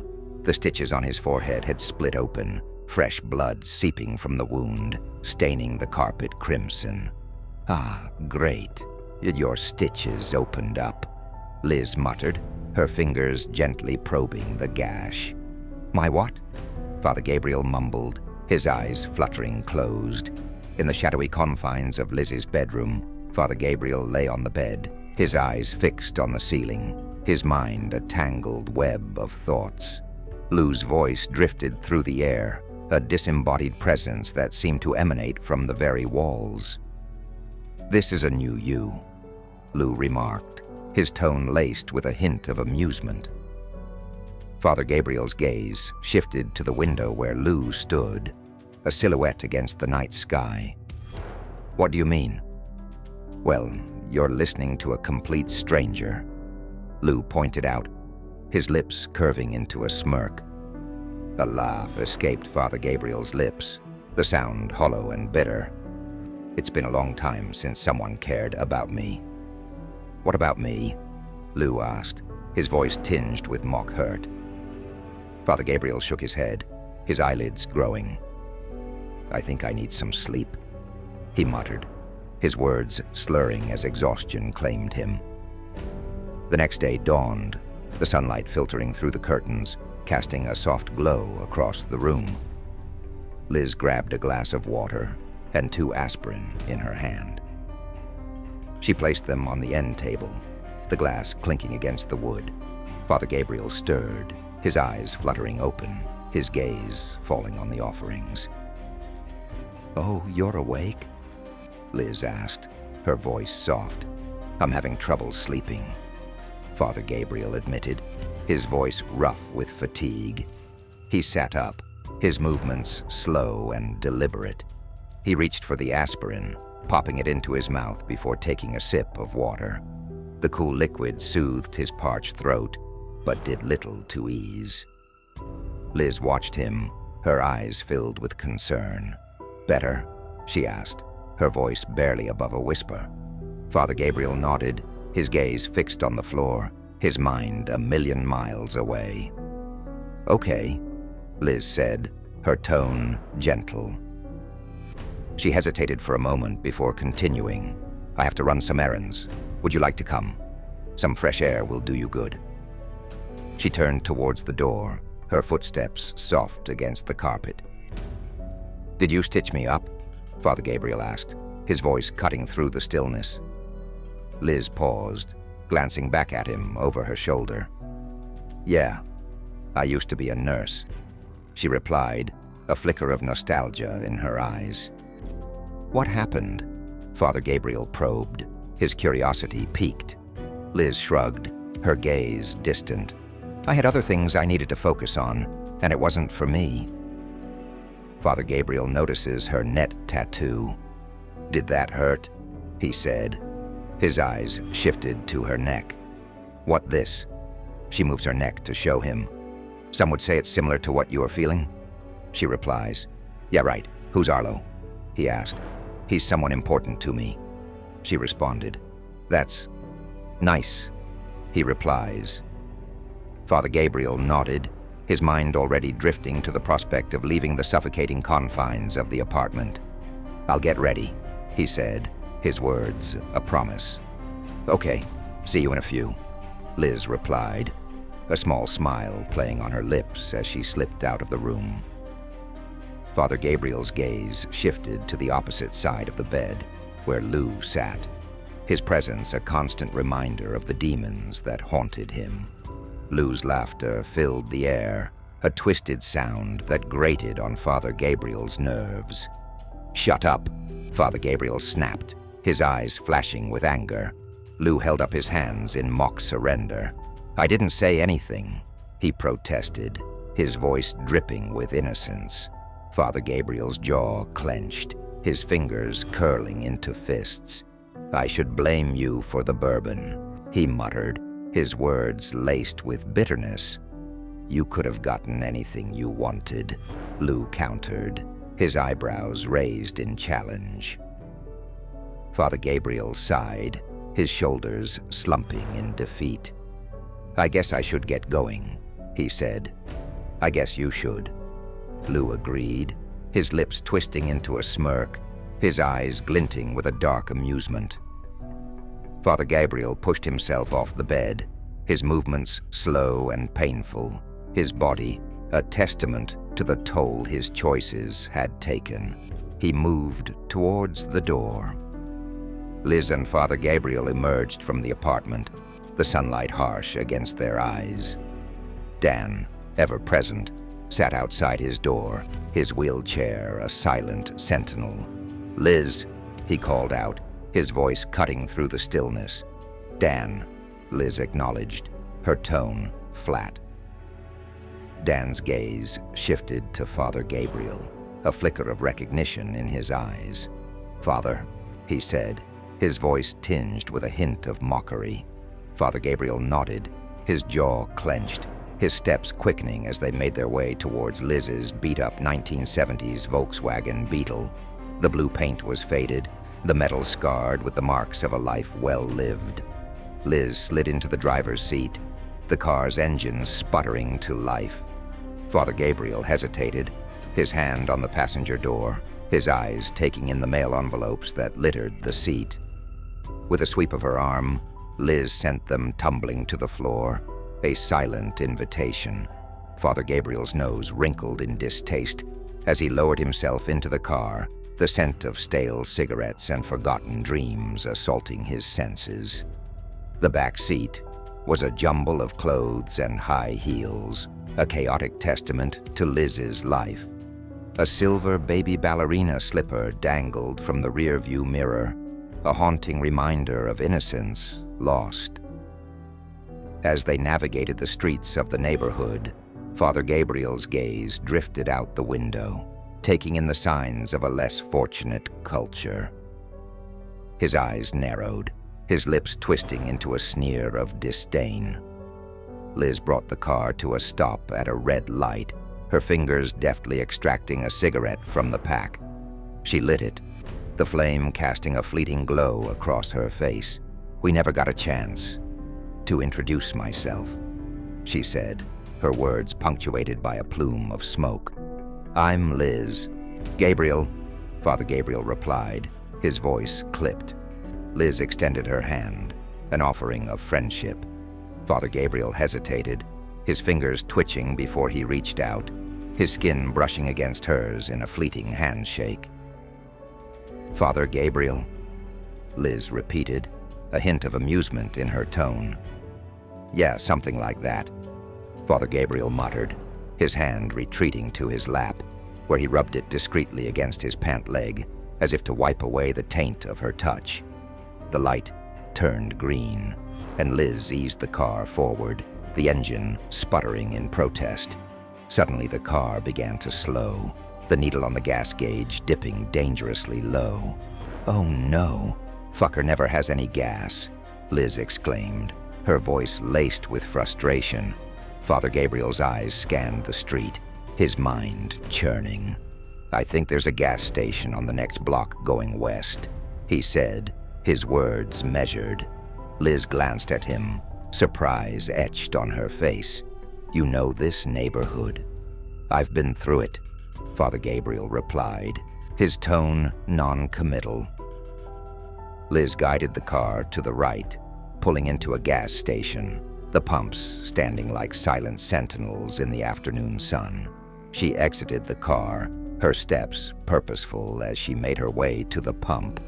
An American Express gift card appeared in her hand, a flash of plastic as she slid it into the machine. The display blinked to life, and she selected the 87 button, the cheapest option. With a twist of her wrist, Liz loosened the gasket, her fingers curling around the pump as she inserted it into the car. The cigarette dangled from her lips, a thin trail of smoke rising into the air. Inside the car, Father Gabriel studiously avoided her gaze, his eyes fixed on the dashboard. Lou materialized in the driver's seat, a specter of Father Gabriel's troubled mind. "This is a real piece of shit," Lou remarked, his voice dripping with disdain. "What?" Father Gabriel exclaimed, his head snapping towards Lou. "The car, Gabe, the car," Lou clarified, a smirk playing on his lips. Father Gabriel's shoulders slumped, his gaze returning to the windshield. "Oh yeah," he muttered. Lou leaned in, his breath hot against Father Gabriel's ear. "I see you're making friends," he taunted, his voice a serpentine whisper. "Don't," Father Gabriel warned, his fingers curling into fists. Lou's laughter filled the car, a twisted sound that grated on Father Gabriel's nerves. "Come on. Next thing you know, you'll be going to birthday parties, lunch dates. Who knows? Maybe you'll move in." He goaded, his words dripping with sarcasm. "Shut up, Lou. It's innocent." "We just shook hands," Father Gabriel snapped, his voice tight with anger. "Okay, innocent," Lou conceded, his tone mocking. His eyes widened, a flash of mischief in their depths. "Oh shit, she's done filling up." Father Gabriel's gaze darted to the gas pump, where Liz was replacing the nozzle, her task complete. She slid back into the driver's seat, the cigarette still clamped between her lips. With a flick of her wrist, she started the car, the engine roaring to life. The window rolled down, a rush of fresh air invading the stale confines of the vehicle. "You know you shouldn't smoke while you pump. You can kill us," Father Gabriel admonished, his voice tinged with disapproval. Liz's lips curved into a wry smile, the cigarette bobbing as she spoke. "We're all going to die of something, Father." Father Gabriel's eyes widened, a flash of regret crossing his face. "Sorry, I didn't mean. Number sorry, I'm edgy. I'll put it out next time." Liz interrupted, her voice softening, a hint of apology in her tone. With a screech of tires, Liz pulled out of the gas station, the car lurching forward. In the fluorescent glare of the grocery store, Liz pushed the cart, her steps purposeful, her eyes scanning the shelves. Father Gabriel trailed behind her, his gaze fixed on the items she placed in the cart, a silent observer to her choices. Buy one, get one free deals filled the metal basket, a hodgepodge of granola, potato chips, soda, and frozen foods, a testament to Liz's frugality. "Looks like you're stocking up," Father Gabriel remarked, his eyebrows raised in question. Liz shrugged. her fingers reaching for a box of pasta. "Something like that," she replied, her tone non-committal. "I hope you're not buying more just because of me." "Zrenia," Father Gabriel said. Liz glanced at him over her shoulder, a small smile playing on her lips. "I'm not, but you're more than welcome to have some of it." Father Gabriel's hand shot out, gripping the shelf, his knuckles white. Liz continued to push the cart, oblivious to his sudden halt. She turned the corner, her voice drifting back to him as she continued to talk. Father Peter appeared, his steps faltering as he caught sight of Father Gabriel. Father Alphonsus walked beside him, a new face in the sea of familiarity. "Father," Father Peter exclaimed, surprise coloring his tone. "We've missed you. Where have you been? You don't look so good." Father Gabriel's gaze snapped up, anger flashing in his eyes. Father Peter's hand reached out, his fingers hovering over the stitches that marred Father Gabriel's forehead. "What happened to your head?" Father Peter asked, concern lacing his words. Father Gabriel stepped back. "It looks worse than it is," he muttered, his voice tight. Lou stood behind Father Gabriel, his presence a constant shadow. He plucked a box of mashed potatoes from the shelf, his eyes scanning the back, a picture of nonchalance. "Father Gabriel, this is Father Alphonsus," Father Peter introduced, gesturing to the man beside him. "Hello," Father Alphonsus greeted, his voice smooth, his smile practiced. Father Peter's eyes shone with excitement. "Father Alphonsus will be taking over starting this Sunday. First, thought it would be a good chance for him to meet the community." Father Gabriel's lips twisted into a sneer. "Well, there's not much of a church community," he scoffed, his words dripping with disdain. "That's why I'm here," Father Alphonsus declared, his tone confident, his eyes glinting with determination. Lou snickered, the sound barely audible, a whisper in Father Gabriel's ear. "Among other things," he muttered, his words laced with innuendo. "We're going to shake things up," Father Alphonsus continued, his voice filled with enthusiasm. Lou's laughter echoed in Father Gabriel's mind, a twisted soundtrack to the unfolding scene. Father Peter beamed, his eyes alight with approval. "See, I love his energy," he gushed, his hand clapping Father Alphonsus on the shoulder. He turned to Father Gabriel, his expression softening. "We hope to see you back home soon. We can have someone clean up those stitches." Liz's cart appeared behind Father Gabriel, her fingers toying with a box of pasta. "Hey, Father, I'm thinking of making pasta tonight. Do you like red sauce or white?" she asked, her voice cutting through the tension. She glanced up, her eyes widening as she took in the sight of Father Peter and Father Alphonsus. A moment of silence stretched between them. Father Peter cleared his throat, his gaze darting between Father Gabriel and Liz. "Well, I'll let you get back to it," he said, his words tinged with discomfort. He nodded to Liz, his voice polite. "Ma'am."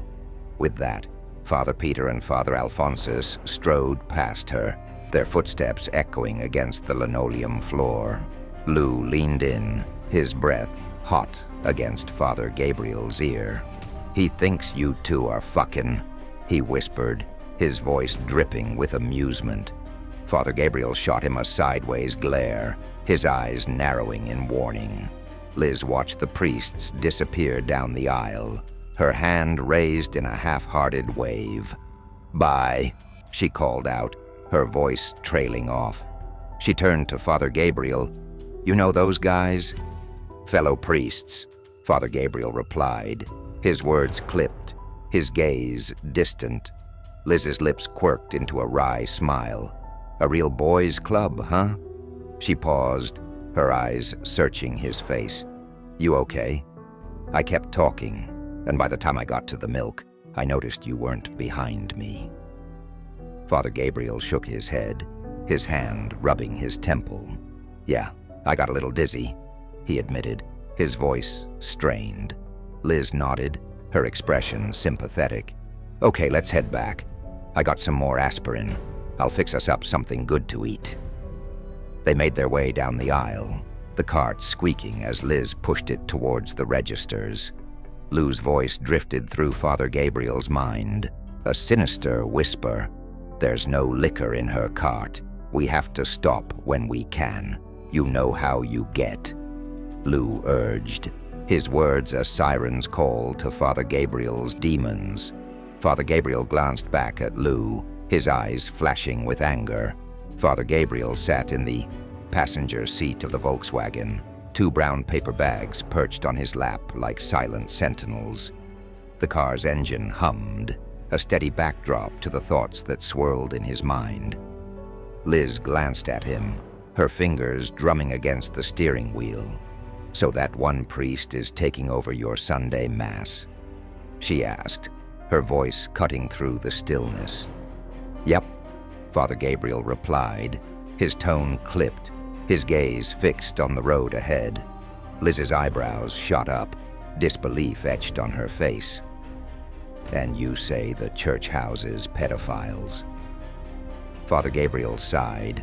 "Well, if a priest gets in trouble doing whatever, they'll get sent to another city in another state. It's a fresh start to clear their name." "Wow, that's crazy," Liz muttered.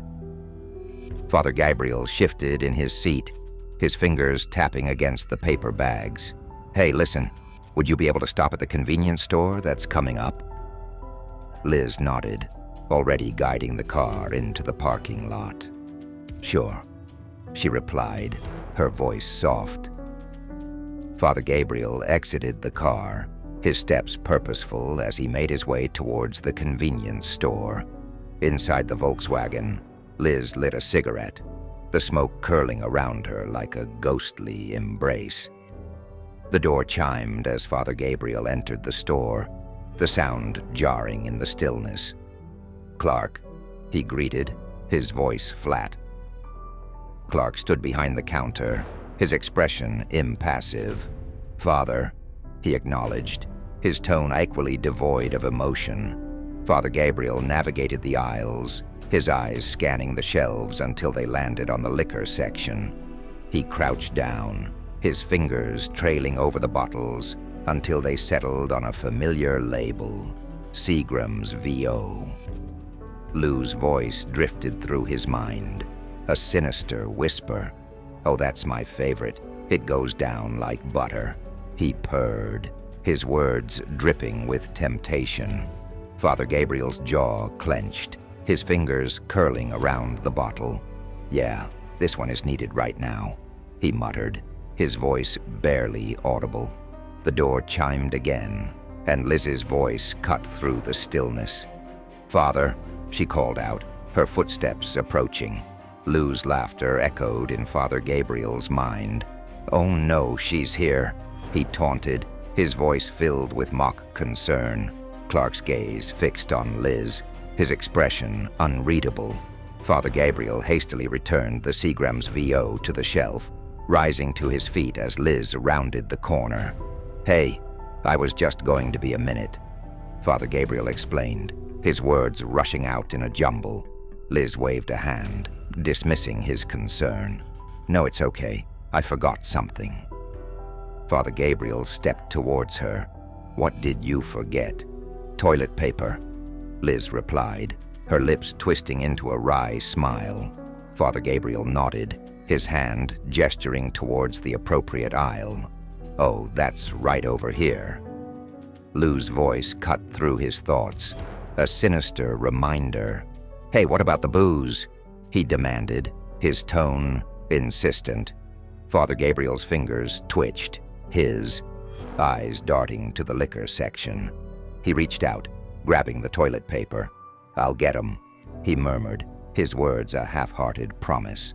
Liz's eyebrows shot up, surprise coloring her features.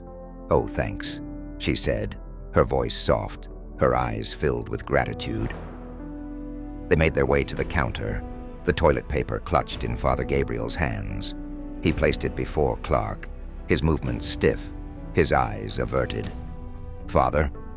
Clark greeted, his gaze shifting to Liz, a silent question hanging in the air.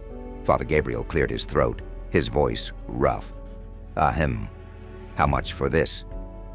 $3.32, Clark replied, his tone businesslike, his eyes never leaving Liz's face. Father Gabriel fumbled in his pocket, his fingers closing around his credit card. He slid it into the Ingenico ICT 250 machine, the plastic cool against his skin. Liz's hand brushed against his arm, a fleeting touch of gratitude.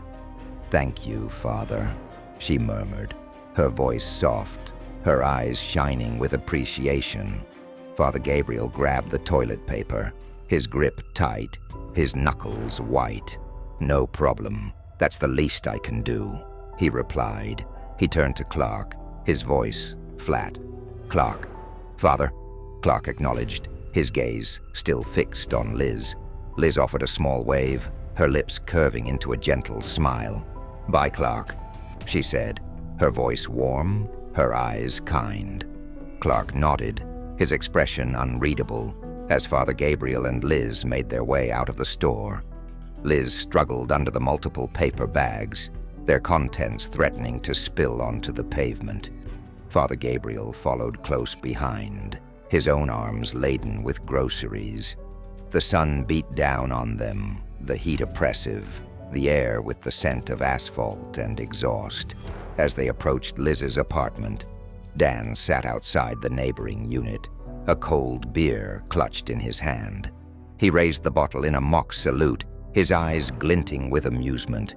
"Liz," he called out, his voice rough, his tone mocking. Liz's lips twisted into a wry smile. "Dan, I see you've had a busy day." Dan's laughter echoed in the stillness, a grating sound that set Father Gabriel's teeth on edge. "Father," Dan acknowledged, his gaze shifting to the priest, his expression unreadable. "Dan," Father Gabriel replied, his voice flat, his eyes narrowing. Liz strode past her apartment, oblivious to the eviction notice that fluttered against the door. She came to a halt at the next unit, her arms straining under the bags. "Isn't that your place?" he asked, his voice tinged with uncertainty. Liz glanced back at him, a flicker of something unreadable in her eyes. "Yeah, I just have to drop these off," she replied, her words rushed, her tone dismissive. She knocked on the door, the sound sharp in the stillness. A moment later, the door swung open, revealing a little girl with long, curly hair and wide, innocent eyes. Her dark skin glistened in the sunlight, a stark contrast to the dingy surroundings. "Hi, Leah. First." "Got goodies," Liz said, her voice softening, her lips curving into a genuine smile.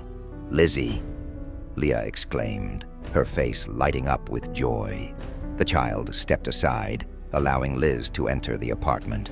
Father Gabriel followed, his steps hesitant, his eyes taking in the cramped space. Inside, Becca, a woman in her 30s with a harried expression and disheveled hair, swept the floor, her movements jerky, her eyes darting towards the new arrivals. Liz set the grocery bags on the dining table, the plastic crinkling under her touch. Becca's face softened, gratitude shining in her eyes. "Liz, you're a saint," she breathed. Liz waved a hand, dismissing the praise. "Oh, this is nothing. All BOGO items. I can't pass up a deal." The two women embraced, their hug brief but filled with a deep understanding. Becca's gaze drifted to Father Gabriel, curiosity mingling with suspicion. "Oh, who's your friend?" she asked, her eyebrows raised in question.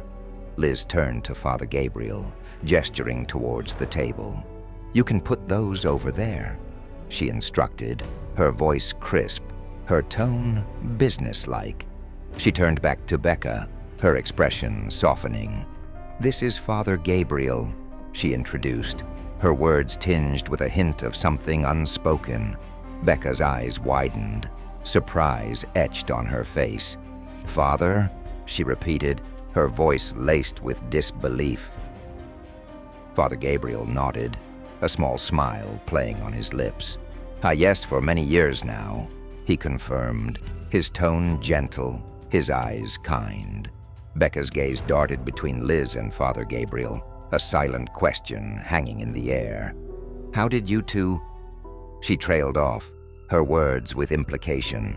"I was hurt, and Liz came to my rescue," Father Gabriel explained, his voice tinged with gratitude. Becca turned to Liz, a flicker of pride in her eyes. "Look at you, using your medical skills. They finally came in handy." "Medical?" he repeated, his voice rising in question. Liz's eyes widened, a flash of panic crossing her face. "Yeah, don't you remember? I told you," she said.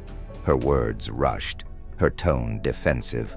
Father Gabriel rubbed his temple, his expression pained. "Oh yeah, it must be the head," he muttered, his words trailing off into silence. Becca began to unpack the groceries, her fingers trembling slightly as she removed each item from the bags. "Yeah, Liz was going to be a doctor, but that's when she got—" Liz cut her off, her voice sharp, her eyes flashing with warning. "A nurse. I was going to be a nurse," she corrected, her words clipped, her tone leaving no room for argument. Father Gabriel's gaze fixed on Liz, his eyes searching her face for answers. "And what happened?" he asked, his voice soft, his tone gentle. Liz's shoulders slumped, her eyes distant. "Life," she replied. She turned to Becca, her expression brightening, a forced smile plastered on her face. "We should get going," she said, her words rushing out in a jumble. The two women hugged. Once more, their embrace lingering, a silent conversation passing between them. Becca's eyes glistened with unshed tears, her voice thick with emotion. "Thank you so much. When I get some cash tonight, I'll pay you back." Liz shook her head, her hand squeezing Becca's arm in reassurance. "Don't worry about it," she murmured, her words a gentle balm to Becca's wounded soul. Becca's gaze drifted to Leah, a flicker of guilt in her eyes. "You still good to watch, Leah?" she asked, her voice tinged with desperation. Father Gabriel's eyes widened, his gaze fixed on the little girl, a silent question hanging in the air. Liz nodded, her smile warm, her eyes filled with affection. "Of course, bring her by whenever," she assured. Liz made her way towards the exit. Father Gabriel followed. "Nice to meet you," he said to Becca, his voice soft, his eyes kind. Leah's small voice piped up, her words filled with childlike innocence. "Bye, Father," she called out, her hand raised in a small wave. Father Gabriel's lips curved into a half-smile, his eyes softening as he met the child's gaze. "Bye," he replied, his voice gentle. They exited the apartment, the door closing behind them with a soft click. Liz and Father Gabriel approached her apartment with the groceries bearing down on their arms. Dan's gaze followed them, his eyes narrowing, his lips twisting into a knowing smirk.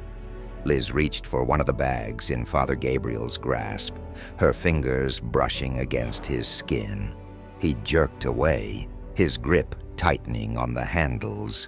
"No, I got it," he insisted, his voice gruff, his eyes averted.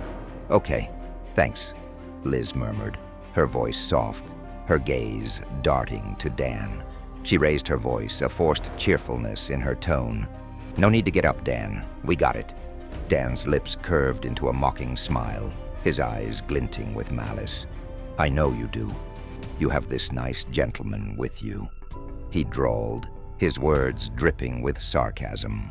He paused, his gaze shifting to Father Gabriel. "Father," he acknowledged, his voice a mocking caress. Father Gabriel nodded, his eyes fixed straight ahead. Liz came to a halt at her door, her eyes widening as she caught sight of the eviction notice fluttering in the breeze.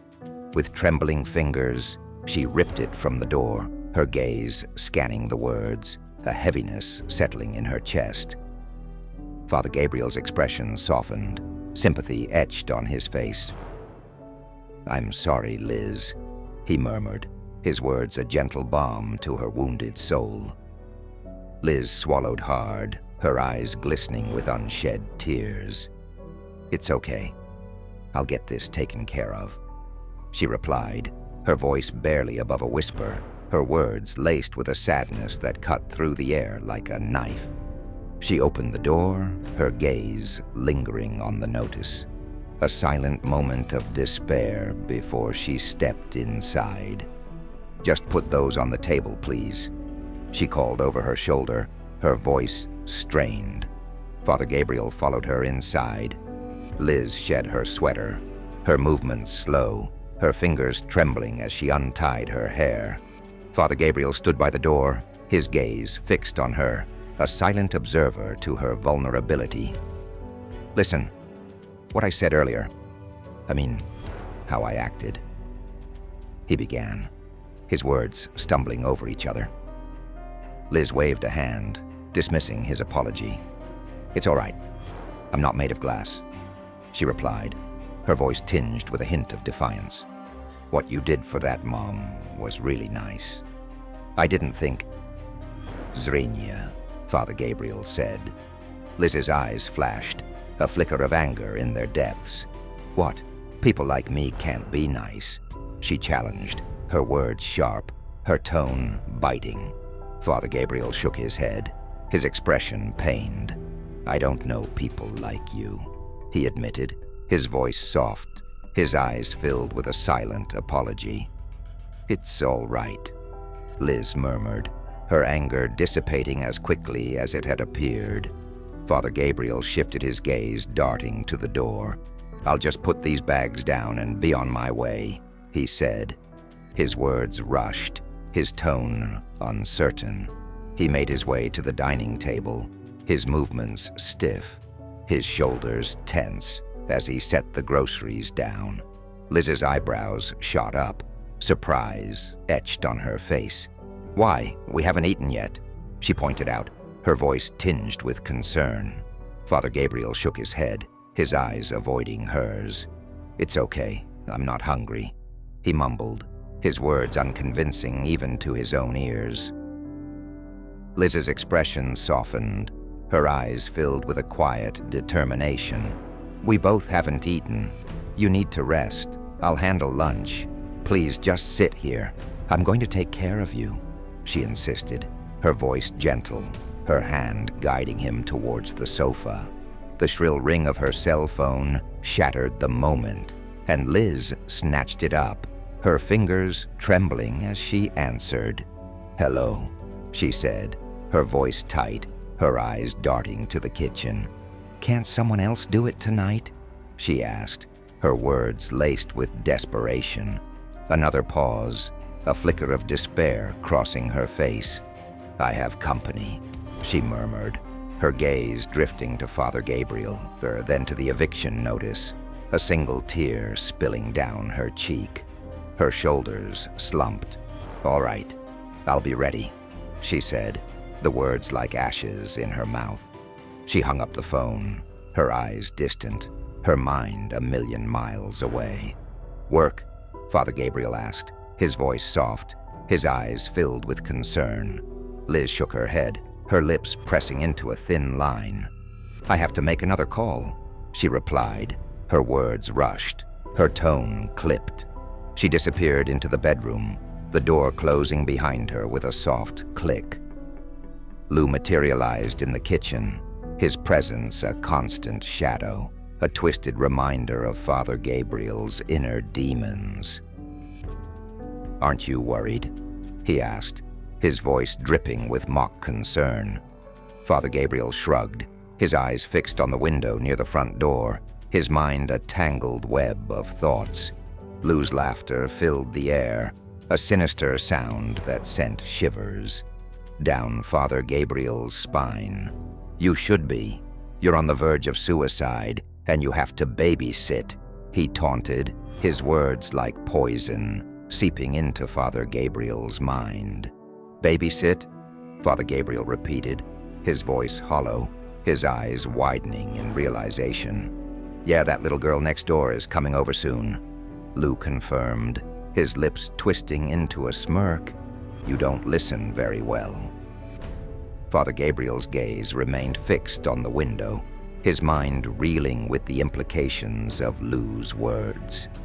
"You're right," he murmured, his voice barely above a whisper, his shoulders slumping. Lou's laughter echoed in the stillness.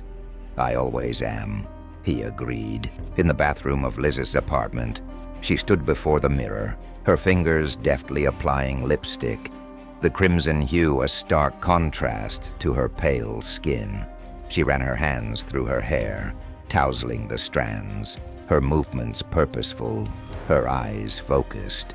The black skirt hugged her curves, the fabric whispering against her skin as she moved. The black push-up bra accentuated her cleavage, a silent invitation, a weapon in her arsenal. She adjusted her breasts, her fingers lingering, a flicker of something unreadable in her eyes. Father Gabriel sat at the dining table, his gaze fixed on Liz as she emerged from the bathroom and disappeared into her bedroom. His eyes drifted to Lou, who stood in the kitchen, a knowing smirk playing on his lips.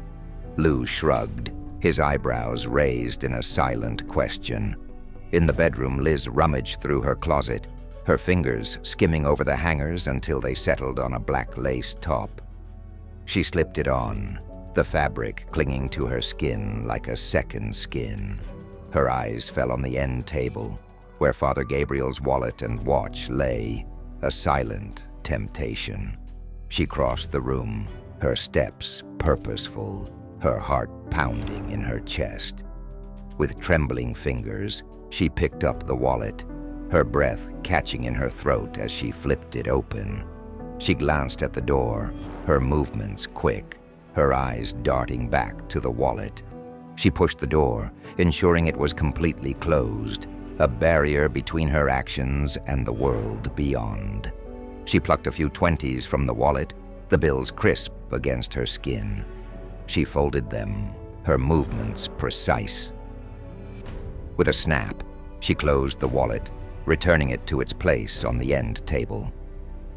In the kitchen, Father Gabriel stood at the sink, his hands submerged in soapy water as he washed the dishes.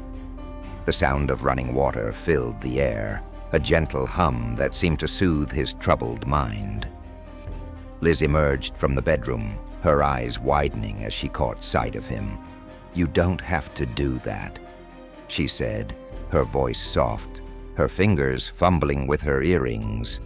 Father Gabriel turned, his eyes meeting hers, a flicker of something unreadable passing between them. "It's okay. They're almost done," he replied, his voice steady, his gaze unwavering. Liz's eyes darting to the dishwasher. "It's just that I have a dishwasher," she pointed out, her words tinged with a hint of amusement. Father Gabriel followed her gaze, surprise etched on his face. "Oh, I didn't even see that. Well, it's therapeutic for me to do it this way," he explained, his lips twitching into a small smile. A polite knock on the door shattered the moment, the sound jarring in the stillness of the apartment. Father Gabriel froze, his hands stilling in the water, his eyes fixed on the door. Liz's expression shifted, worry creasing her brow as she glanced at Father Gabriel before making her way to the door. She opened it, and a whirlwind of energy burst into the apartment. Tina, Gina, and Mina, a trio of women in their mid-30s, stormed in, their voices rising in a cacophony of excitement. "Hey, we're here," Tina exclaimed, her voice cutting through the air like a knife. Gina followed close behind, her face contorted in discomfort. "Girl, hurry up. I gotta take off these shoes. My feet are killing me," she complained. Her words rushed, her tone laced with urgency. Mina entered last, her eyes fixed on Father Gabriel, a hint of awe in her gaze. "So he's like a real priest? Like Jesus and shit?" she asked, her voice tinged with disbelief. Liz pushed her inside, shutting the door behind them with a quick motion. "Yes, like Jesus and shit," she confirmed, her voice dripping with sarcasm. Father Gabriel approached the women, his steps hesitant, his eyes filled with a mix of curiosity and apprehension. Tina's gaze locked on him, her lips curving into a mischievous grin.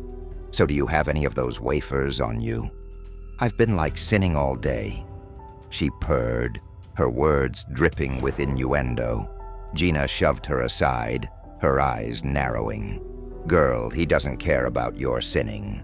Move," she snapped, her attention shifting to Father Gabriel. "Father, let me ask you a question. My brother's getting out of jail soon. You think you can hook him up with a job?" Father Gabriel's lips pressing into a thin line. "That's not how that usually works," he explained, his voice gentle, his tone patient. Gina waved a hand, dismissing his words.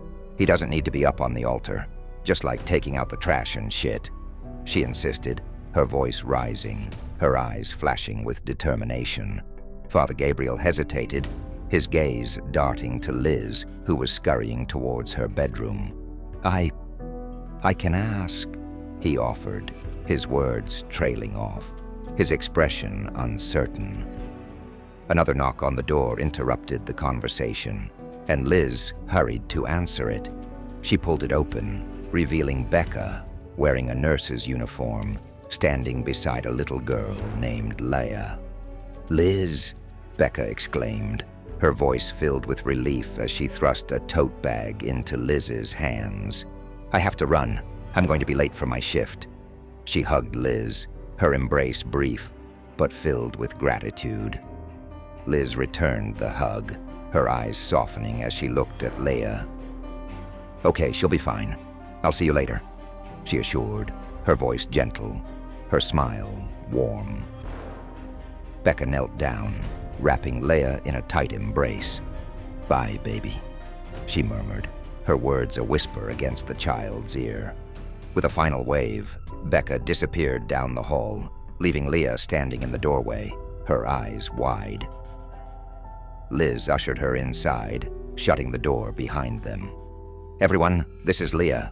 She'll be spending the night," Liz announced, her voice calm, her hand resting on Leah's shoulder. Liz crouched down, her eyes level with Leah's. "Leia, I got called into work, so you will be hanging out with some of my friends. This is Tina, Gina, and Mina, and you know Father Gabriel back there," she explained, her voice soft, her smile reassuring. Leia nodded, her gaze drifting over the unfamiliar faces, a flicker of uncertainty in her eyes. Father Gabriel raised a hand, waving awkwardly, his lips twitching into a tentative smile. Another knock on the door shattered the moment, and Liz rose to her feet, her eyes meeting Father Gabriel's, a silent conversation passing between them. She adjusted her dress, smoothing the fabric with trembling hands before opening the door. Gregory Muttons, a large man in a suit, stood in the doorway, his presence commanding, his expression impassive. "Mr. Jacobs awaits your service," he announced, his voice deep, his tone businesslike. Liz nodded, her shoulders squared, her eyes hard. "Okay, just give me a second. I'll be out shortly," she replied, her words clipped, her tone leaving no room for argument. She shut the door, turning to face Father Gabriel, who had approached her, his eyes filled with concern. "Liz, thank you for everything, but I should be leaving," he said, his voice soft, his gaze searching her face. Liz's eyes widened, panic flashing across her features. "No," she exclaimed, her voice rising, her hands clenching into fists at her sides. She paused, her mind racing, her heart pounding in her chest. Father Gabriel, confused, as he watched her, waiting for an explanation. "I mean, no, you can't," Liz continued, her words rushed, her tone pleading. "I know you are not well, and I would just feel terrible knowing something happened to you without someone being there." Lou stood in the corner, his lips curving into a knowing smirk, his eyes glinting with amusement as he watched the exchange. Liz's gaze darted around the room, her mind searching for the right words. "Besides, there are plenty enough people here to watch over you and Leah," she added, her voice softening, her eyes meeting Father Gabriel's. She hesitated. "Just stay one more night, and tomorrow you'll never have to see me again," she murmured, her voice barely above a whisper. "Please." Father Gabriel's shoulders slumped, his resistance crumbling under the weight of her plea. "Okay," he agreed, his voice soft. He paused, his gaze searching her face, a flicker of something unreadable in his eyes. "Be safe," he added, his words a gentle reminder, a silent prayer for her well-being. Liz grabbed her clutch purse, her fingers curling around the smooth leather. She waved to her friends, a forced smile on her lips, before turning to Leah. She squeezed the child's cheeks, a gesture of affection, a silent promise to return. With a final glance at Father Gabriel, Liz slipped out the door, the sound of her footsteps fading into the distance. Leah stood in the center of the room, her eyes wide, her gaze darting between the unfamiliar faces that surrounded her. She looked at Father Gabriel, her expression filled with a mix of curiosity and apprehension. Father Gabriel met her gaze, his lips curving into a reassuring smile. His focus was solely on the little girl who stood before him. Liz enters the limousine. She shuts the door and slides over to the middle. To the side of her is a well-built, clean-shaven, very well-dressed man, his hair slicked back and very shiny. His cologne fills the limo. Mario Jacobs holds 2 glasses of champagne. "Why don't you come sit over here?" he said. Liz hesitates, then slowly slides over. He hands her a glass half filled with champagne. He smiles ear to ear as he clicks her glass. "Cheers," he said, as he drinks while still looking at her. She drinks cautiously. In a cheesy motel, Mario lies under the white sheets. The bedspread is all over the place. His clothes are tossed around the room, his bare chest's exposed. He smokes a cigar. As Liz exits the bathroom, she waves her hands around to clear the smoke. Her hair is in a messy bun. She adjusts her dress. "I'm ready to get going. Do you think your driver can take me back to my place?" I wanted you for the night," he said, as he relights his cigar. "Yeah, but we already, and I really have to get back," she replies. Mario hushes out the cigar in an ashtray on the end table next to the bed. "I don't know," he said, as he looks at her sternly. "Arlo knows what I wanted, and he was fine with it." He continues. Liz now grabs her purse and holds her high heels in her hand. "Well, I'm going to go. Can I have my money?" Liz responds. Mario gets up and walks towards her. He wears tiny silk black underwear. He grabs her aggressively. "No." Liz now scared. "Okay, well, I'll just let Arlo know, and you can pay him directly." Mario gets in her face. "No." He grabs her cheeks and squeezes them together. "Do I look like I'm fucking done with you?" His face turns to a dark side, of which she didn't know he was capable. All Liz can do is cry. Suddenly there's a knock at the door. They both look. Liz feels relived. Mario turns his attention back to her and kisses her lips. He lets her face go and walks towards the door. Before he opens the door, he turns to her. "Now get on the fucking bed." Liz slowly walks over to the bed and sits. She squeezes her legs together and holds her things close to her. Chest. She stares tensely at the ground. Mario opens the door. 6 large men enter. All of them wear black attire. Liz's eyes widen. She's scared for her life. Mario shuts the door. She's a little older, but she's fun, he says to the group. A guy in the front looks at Mario and says, "Who gets to go first?" Mario walks towards the bed. "I figure we all go at the same time." Liz sobs.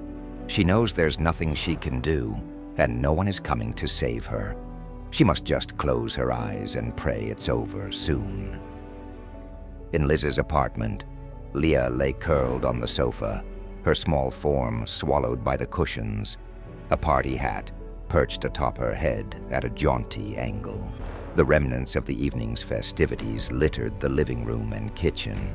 Pizza crusts piled on paper plates, a testament to the revelry that had taken place. At the dining room table, Father Gabriel sat with the girls, their faces illuminated by the soft glow of the overhead light.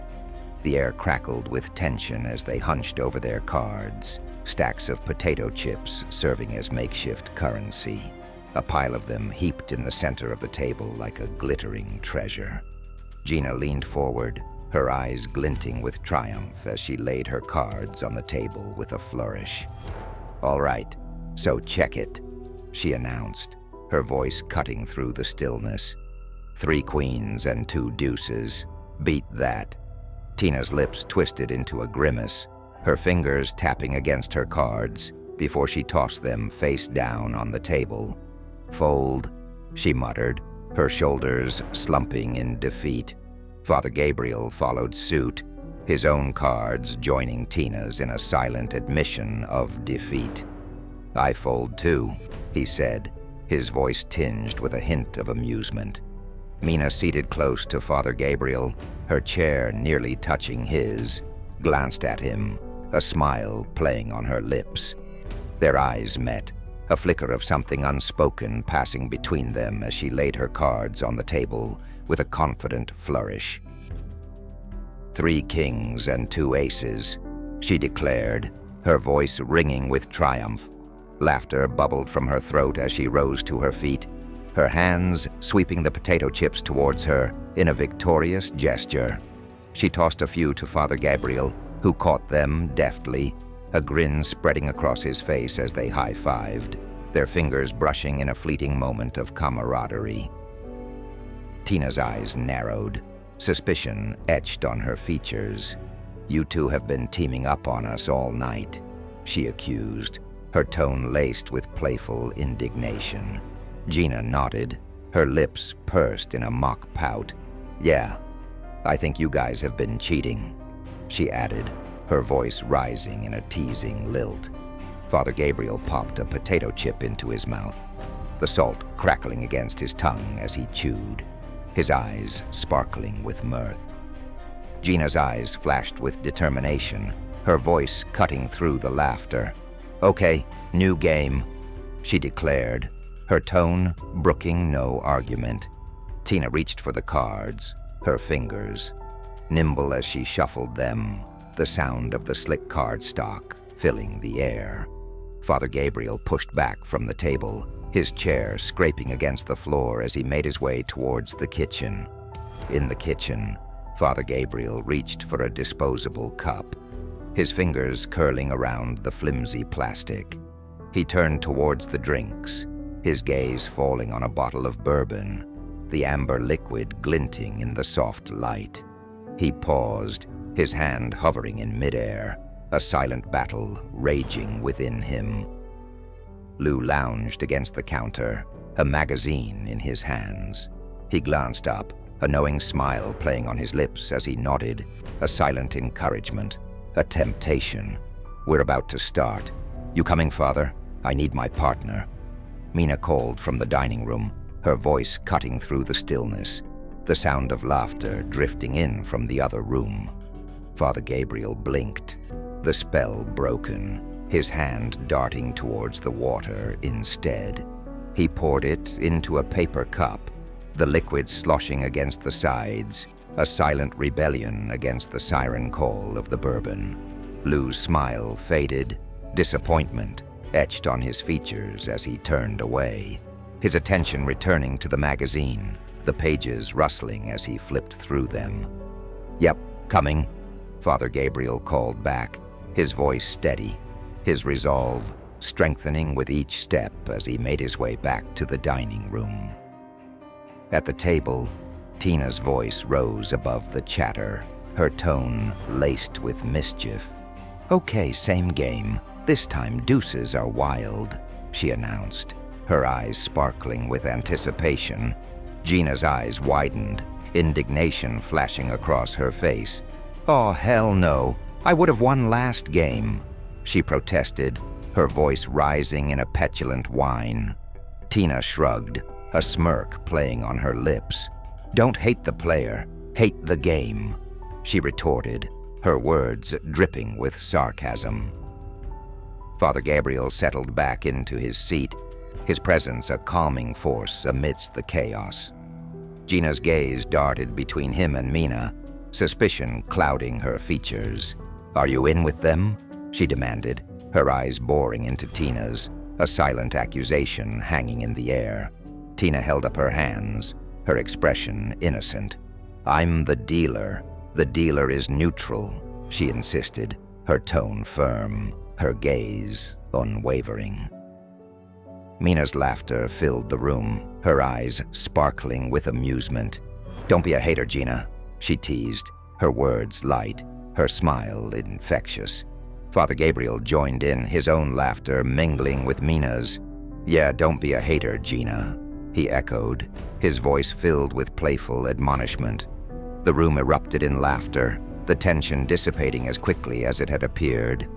Father Gabriel pushed back from the table once more, his eyes drifting towards the living room, where Leah lay sleeping, oblivious to the revelry around her.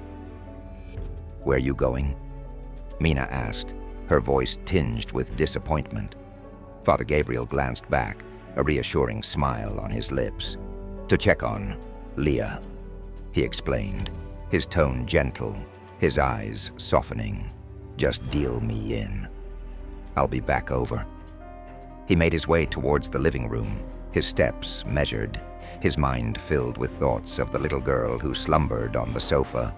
His focus was solely on the child who had unwittingly become his charge, a responsibility he couldn't ignore, no matter how much the bourbon called to him from the kitchen, a siren song that threatened to drag him under. Father Gabriel made his way to the living room, his footsteps muffled by the soft carpet. Leah lay on the sofa, her small form curled in on itself, her breathing deep and even. With gentle hands, Father Gabriel reached for the throw blanket, draped over the back of the sofa, carefully tucking it around Leah's sleeping form, a silent guardian in the stillness of the night. The sound of the door opening shattered the tranquility, and Father Gabriel's head snapped up, his eyes widening as Liz slipped into the apartment. She turned away, her face hidden as she pushed the door closed with trembling hands. "Hey, Liz, you're back early?" Mina called out, her voice filled with surprise. Liz hesitated, her shoulders tensing before she slowly pivoted to face them, her voice barely above a whisper. "Yeah, well..." A collective gasp filled the room with shock and disbelief. Father Gabriel rose to his feet, his heart clenching at the sight of Liz's face, a canvas of bruises and pain. He drops his paper cup full of water on the carpet. Tina rushed to Liz's side, her hands reaching out, desperate to offer comfort. "What happened?" she demanded, her voice tight, her eyes filled with a mixture of anger and concern. Mina and Gina followed close behind, their faces etched with worry as they moved to support Liz. But Liz remained still, her body rigid, her eyes distant. "I'm okay, just let me..." she murmured, her words trailing off. Father Gabriel stepped forward, his presence commanding, his voice gentle yet firm. "Girls, please let me," he said, his eyes fixed on Liz, a silent plea for permission. Liz met his gaze, her eyes filled with a desperate vulnerability. She nodded, a slight incline of her head, and Father Gabriel guided her to a chair in the dining room, his touch light, his movements careful.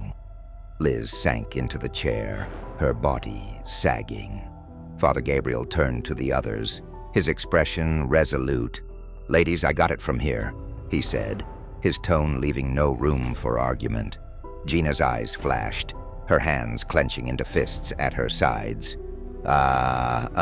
If you think we leaving, you're out of your mind," she declared, her voice rising, her stance defiant. Liz stared into the distance, her gaze unfocused, her mind a million miles away. Tina hurried to the kitchen, her movements purposeful, as she yanked open the freezer, grabbing a handful of ice. She wrapped it in a hand towel, her fingers trembling as she rushed back to Liz's side. With gentle hands, Tina pressed the cold compress to Liz's face, her voice soft, her words filled with concern. "Here, Liz, this is going to be cold," she warned. Liz flinched, a hiss of pain escaping her lips as the icy touch met her battered skin. Mina knelt before her, her hands resting on Liz's knees, her eyes searching Liz's face for answers. "Liz, what happened?" Mina asked, her voice barely above a whisper, her tone laced with a desperate need to understand. Liz's lips trembled, her voice hollow as she spoke. "There were too many of them," she whispered. Father Gabriel stood frozen, his mind reeling, his heart shattering at the implications of Liz's words. Gina emerged from Liz's bedroom, a throw blanket clutched in her hands. She draped it around Liz's shoulders. Tina's voice rose, her words laced with a righteous fury. "Fucking Arlo needs to pay for this," she spat, her eyes blazing with a fierce protectiveness. Liz shook her head, her voice resigned, her shoulders slumping in defeat. "This stuff happens. We can't control it," she murmured, her words a bitter acceptance of the harsh realities of her life. Gina's voice cut through the stillness, her words filled with a desperate plea. "Shit, sure we can. Liz, you need to get out of this and start focusing on you. This is not for you anymore," she insisted, her tone urgent, her eyes filled with a fierce determination. Mina turned to Father Gabriel, her voice soft. "This stuff happens all the time," she explained, her eyes sad. Father Gabriel's jaw clenched, his hands curling into fists at his sides. "It's not right," he declared, his voice tight, his eyes blazing with a fierce protectiveness. "You girls shouldn't be treated like this." He paused, his mind racing, his heart pounding in his chest. "Maybe I should talk to Arlo," he suggested, his words a desperate attempt to find a solution, to right the wrongs that had been done. Liz pushed herself to her feet, her movements slow, her body aching with each step. She stumbled towards Father Gabriel, her hands reaching out, her fingers curling around his arm. "No, you'll only get yourself killed," she pleaded, her voice rising, her eyes wide with fear. Father Gabriel met her gaze, his expression softening, his hands gently grasping her shoulders. Okay, let's get you some rest." The girls rose to their feet, their hands reaching out, ready to help, their faces etched with concern. Father Gabriel turned to them, his voice firm, his eyes filled with a quiet determination. "Come on, you need to lie down," he said, his words a gentle command, his touch light as he guided Liz towards the bedroom. Tina's voice cut through the stillness, her words filled with a desperate need for reassurance. "Liz, is this okay?" she asked, her eyes searching Liz's face for any sign of discomfort. Liz nodded, her voice barely above a whisper. "Yeah, I'll be okay," she murmured, her eyes filling with tears, her voice thick with emotion. "Thanks for coming over." Tina wrapped her arms around Liz from behind, her embrace fierce, her voice filled with a fierce protectiveness. "If you need anything, you call us, okay?" She insisted, her words a solemn vow, a promise to always be there. Gina, Tina, and Mina gathered their belongings, their movements hesitant, their eyes filled with a reluctance to leave. Father Gabriel watched them, his voice soft, his words filled with gratitude. "Bye, girls," he said, his lips curving into a small smile, his eyes filled with a quiet appreciation for their presence. Gina nodded, her voice tight, her eyes glistening with unshed tears. "Bye, Father," she murmured, her words a farewell, a silent prayer for Liz's well-being. Tina echoed the sentiment, her voice soft, her hand raised in a small wave. "Bye, Father," she said, her words filled with a quiet respect, a recognition of the bond they had formed. Mina's lips curved into a playful smile, her eyes sparkling with a hint of mischief. "Bye, partner. Same time next week," she said, her words a promise, a glimpse of a future filled with hope and laughter. Father Gabriel chuckled, his heart warmed by her words, his eyes filled with a quiet joy. "Sure, sounds good. I had fun," he replied, his words genuine, his smile wide. Mina's grin widened, her arms opening wide as she stepped towards him. "Me too," she said, her voice filled with a playful warmth as she wrapped her arms around him in a fierce hug. Father Gabriel stiffened, his eyes widening in surprise, his body unused to such displays of affection. "Oh," he murmured, his voice soft, his arms hesitantly returning the embrace.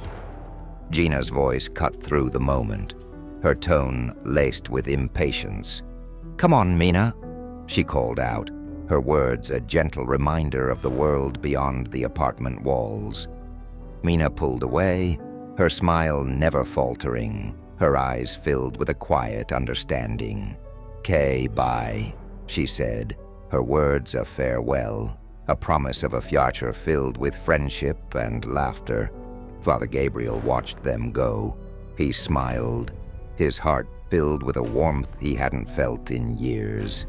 He savored the moment, the connection, the feeling of belonging that had eluded him for so long.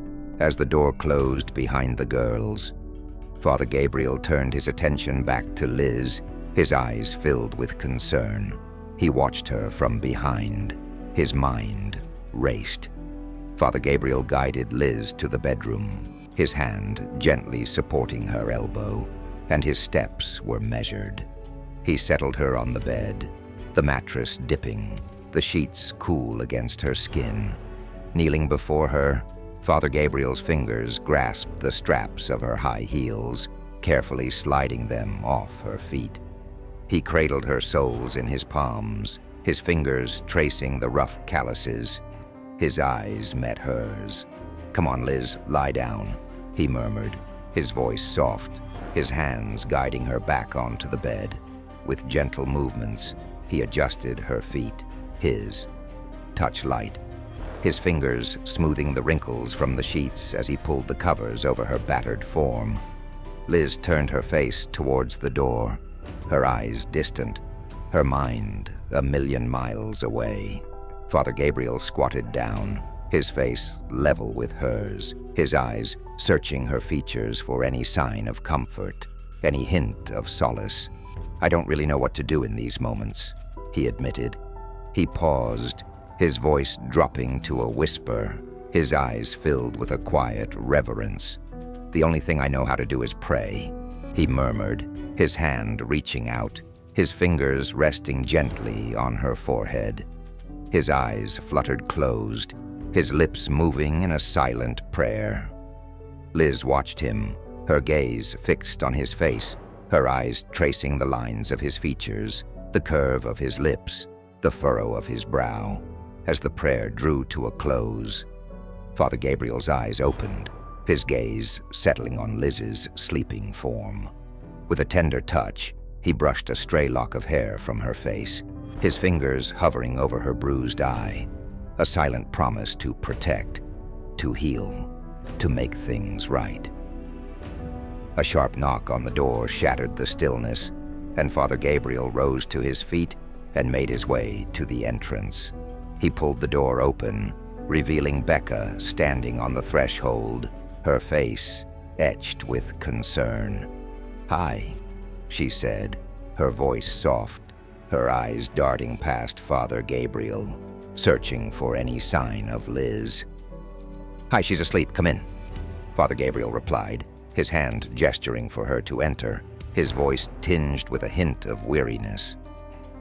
Becca stepped inside, her lips pressed into a thin line. "Oh, she's never asleep when I come to get her," she remarked. Her gaze drifted to the sleeping form on the sofa, her voice dropping to a whisper. "And Liz?" she asked. "Same.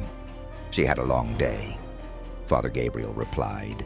His eyes settled on Leah, his expression softening, his voice tinged with a quiet understanding. "They both did," he murmured. Becca nodded. "Okay, I'm going to grab her and take her home," she said, her tentative steps moving toward the sofa. Father Gabriel stepped forward, his hand outstretched, his voice filled with a quiet determination. "Please let me," he offered, his arms reaching out, his fingers curling around Leah's small form as he lifted her from the sofa. Becca watched in silence, her eyes wide, her lips parted in surprise as Father Gabriel cradled Leah against his chest, his steps sure, his presence a comforting warmth in the stillness of the night. They made their way to Becca's apartment, the journey short. Becca unlocked the door, her fingers trembling. In Leah's bedroom, Father Gabriel laid the child on the bed, his hands gentle, his movements slow, as he pulled the covers over her sleeping form.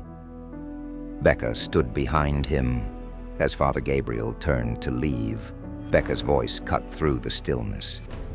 "You know, if I didn't have Liz in my life, I wouldn't be able to do what I do," she confessed, her voice barely above a whisper. Father Gabriel paused, his back to her, his shoulders tensing. "You would manage," he replied, his voice steady, his words a feeble attempt at comfort. Becca shook her head, a bitter smile tugging at the corners of her lips. "Maybe, but not the same. Liz is my only friend and the closest I have to family. It's maybe not the family that God would approve of, but it makes us feel like we still belong somewhere, you know? It makes us feel whole."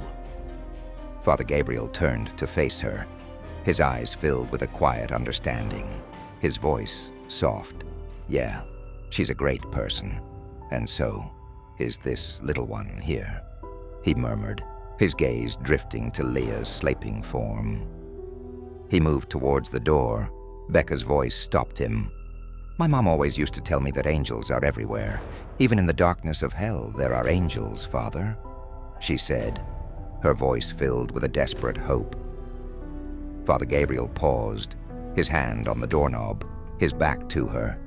He nodded, his voice soft, his words a quiet benediction. "Good night," he murmured, his steps carrying him out of the room, out of the apartment, into the darkness of the night. Father Gabriel walked towards Liz's apartment. Dan sat in his wheelchair next door, a beer clutched in his hand, his eyes following the priest's every move.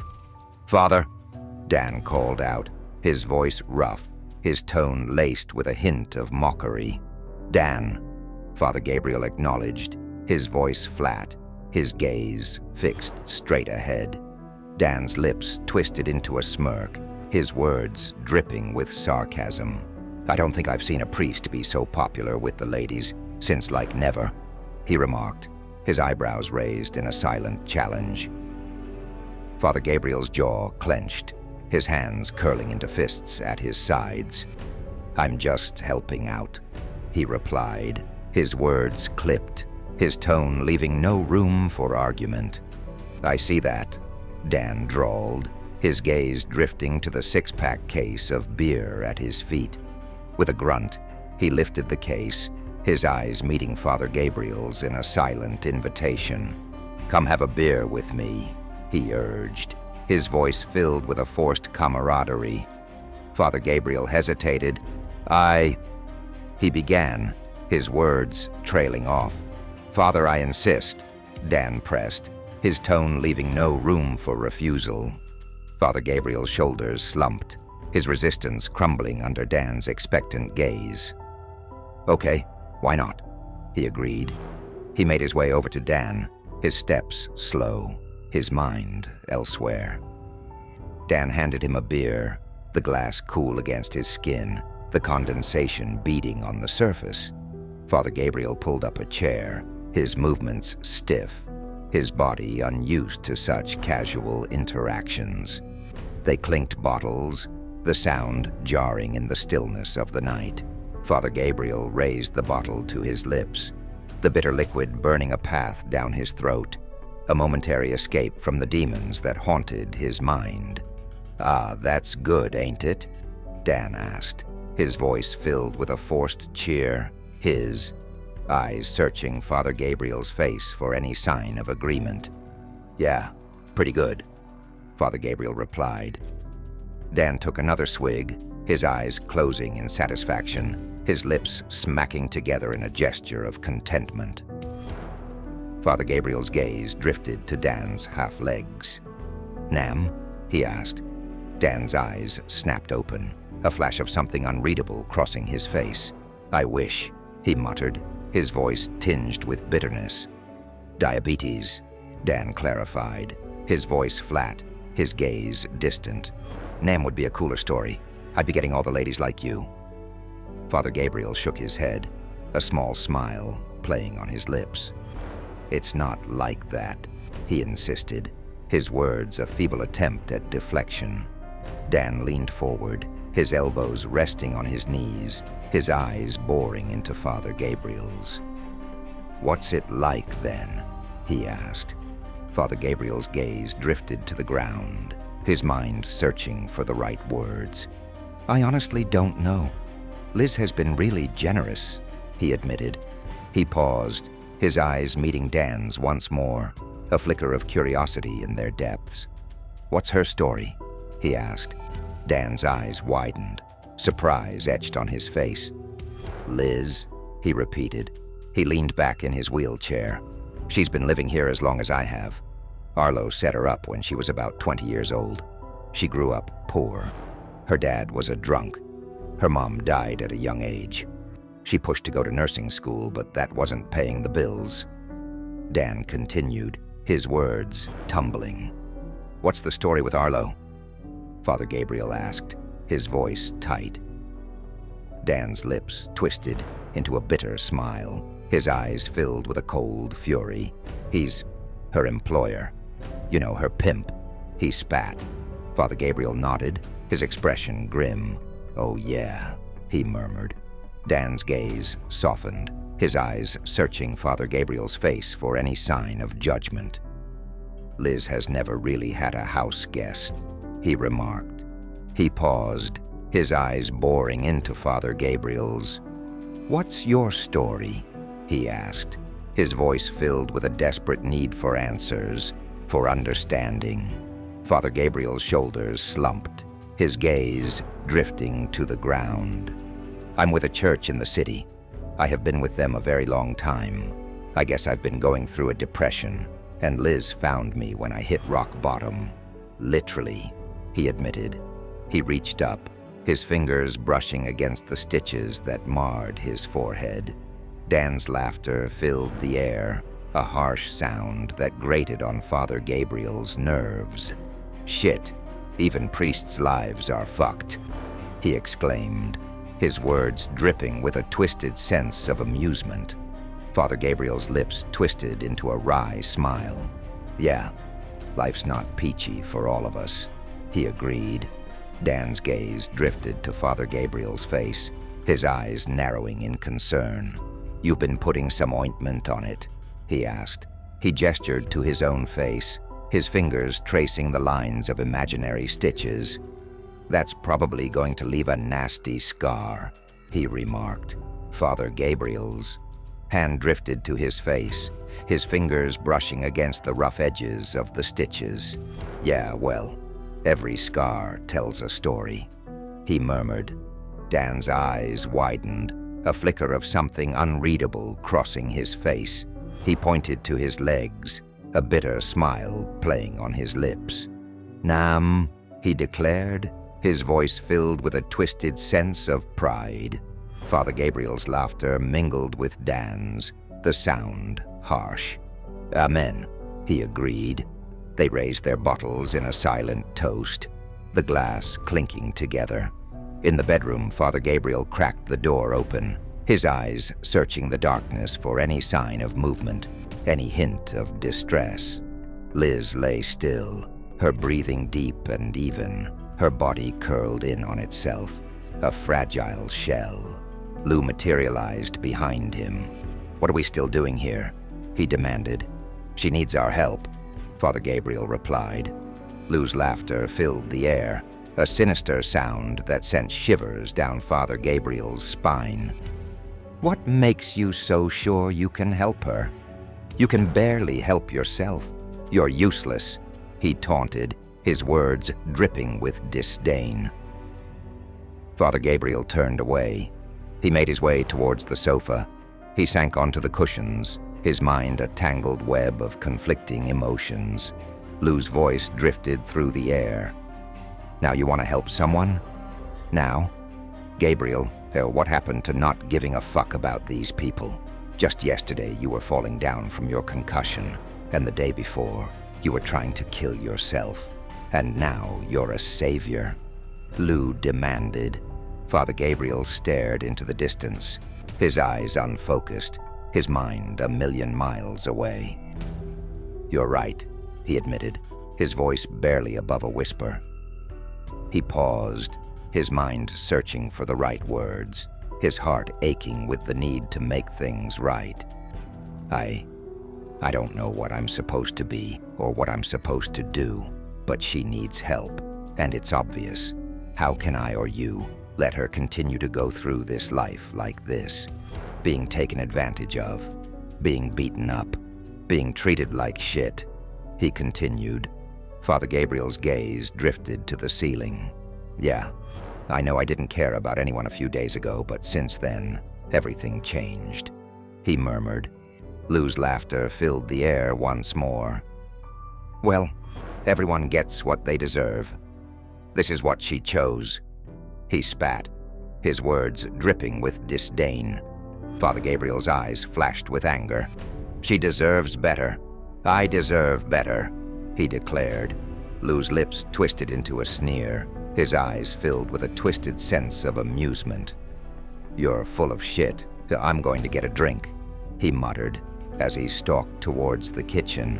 Father Gabriel's eyes widened, panic flashing across his face as he watched Lou reach for the vodka, his fingers curling around the bottle, his intentions clear. "No," he shouted, his voice rising, his words filled with a desperate need to stop the madness, to put an end to the cycle of self-destruction.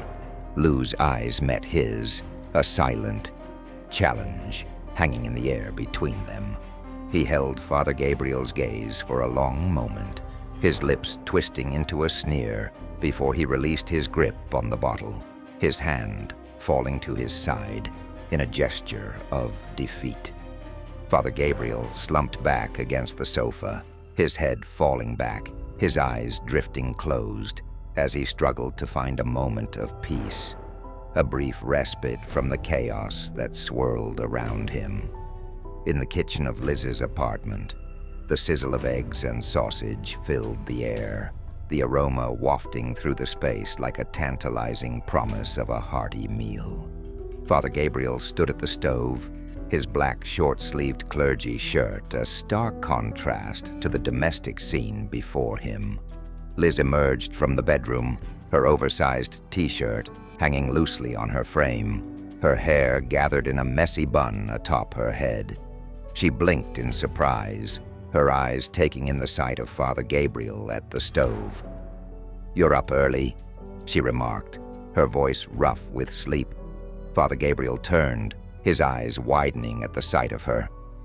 "Liz," he said, his tone laced with surprise as he continued to tend to the food. "How y'all feeling?" he asked. Liz grimaced, her hand reaching up to touch her bruised face. "Like shit," she muttered, her gaze sweeping over the apartment, taking in the spotless surfaces and tidy rooms. "Did you clean?" she asked, her eyebrows raised in disbelief. Father Gabriel nodded, his focus still on the sizzling pan before him. "Yeah, last night," he replied, his words a simple statement of fact. Liz's lips twitched, a hint of gratitude flashing in her eyes. "You didn't have to," she said. "It's no trouble. Honest," Father Gabriel assured her, his tone gentle, his eyes meeting hers for a brief moment. Liz's shoulders relaxed, a small smile playing on her lips. "It looks nice." "Thank you," she murmured, her words filled with a quiet appreciation. Father Gabriel nodded towards the table, his hand reaching for a plate. "This is ready. Please sit. I also have some fresh orange juice," he said, his voice filled with a quiet pride, a hint of excitement in his tone. Liz's eyebrows shot up, surprise etched on her features. "Orange juice?" she repeated, her voice rising in question. Father Gabriel grinned, his eyes sparkling with a boyish charm. "Yeah, I picked some up this morning and squeezed them myself," he explained, his words filled with a quiet satisfaction, a sense of accomplishment. At the dining table, Liz settled into her seat, her eyes widening as Father Gabriel placed a heaping plate of eggs and sausage before her. He set another plate across from her, the aroma of the food filling the air between them. Liz stared at the mountain of food, her mouth falling open in shock, her words stuck in her throat. "Wow, this looks amazing," she managed, her voice filled with a mix of awe and disbelief. Father Gabriel disappeared into the kitchen, his voice drifting back to her. "I'll be right back with the juice," he called, his footsteps echoing on the tile floor. Liz's gaze fell on the table, taking in the small details, the folded paper towel, the gleaming silverware. She reached for the metal fork, her fingers curling around the cool handle, a sense of wonder filling her heart. She took a bite, her eyes fluttering closed as the flavors exploded on her tongue. She murmured, her voice thick with pleasure. "This is so good. I can't believe you did all this." The buzz of her phone interrupted the moment, Arlo's name flashing on the screen, but Liz didn't notice, her attention focused solely on the man who had brought a glimmer of light into her dark world.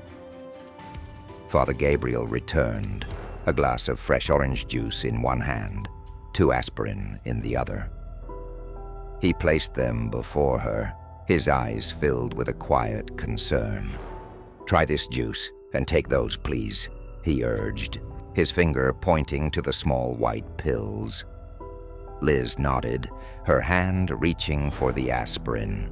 "Oh, thank you," she murmured, her words filled with a quiet gratitude as she popped the pills into her mouth, chasing them down with a sip of the sweet, tangy juice. Her eyes widened, a soft gasp escaping her lips. "Oh my God, this is so good. I don't think I ever had freshly squeezed orange juice," she exclaimed, her voice filled with a childlike wonder, a hint of joy that had been absent for far too long. Father Gabriel raised his glass, a small smile playing on his lips. "Cheers," he said, his voice soft, his eyes meeting hers in a silent toast. Their glasses clinked together, a fragile moment of connection. As they ate, Father Gabriel's gaze drifted to Liz's face, his eyes taking in the bruises that marred her skin. "Is this a usual part of your job?" he asked, his voice gentle. Liz shrugged, her eyes averted, her voice flat. "Some clients like it rough," she replied, her words a bitter acceptance of the harsh realities of her life. Her phone buzzed again, Arlo's name flashing on the screen once more. But Father Gabriel's attention remained focused on the woman before him, his eyes filled with a quiet determination. "Abuse is not a usual part of sex," he said, his voice firm, his words a simple statement of fact. Liz's eyes flashed, a hint of anger sparking in their depths. "And what would you know about sex?" she challenged, her voice rising, her words dripping with sarcasm. Father Gabriel met her gaze, his expression unwavering. "Enough to know that that's not it," he replied, his finger pointing to the bruises that marred her face. His words filled with a quiet conviction. They stared at each other, a silent battle of wills. "Listen," Father Gabriel began, his voice soft, his words filled with a quiet sincerity.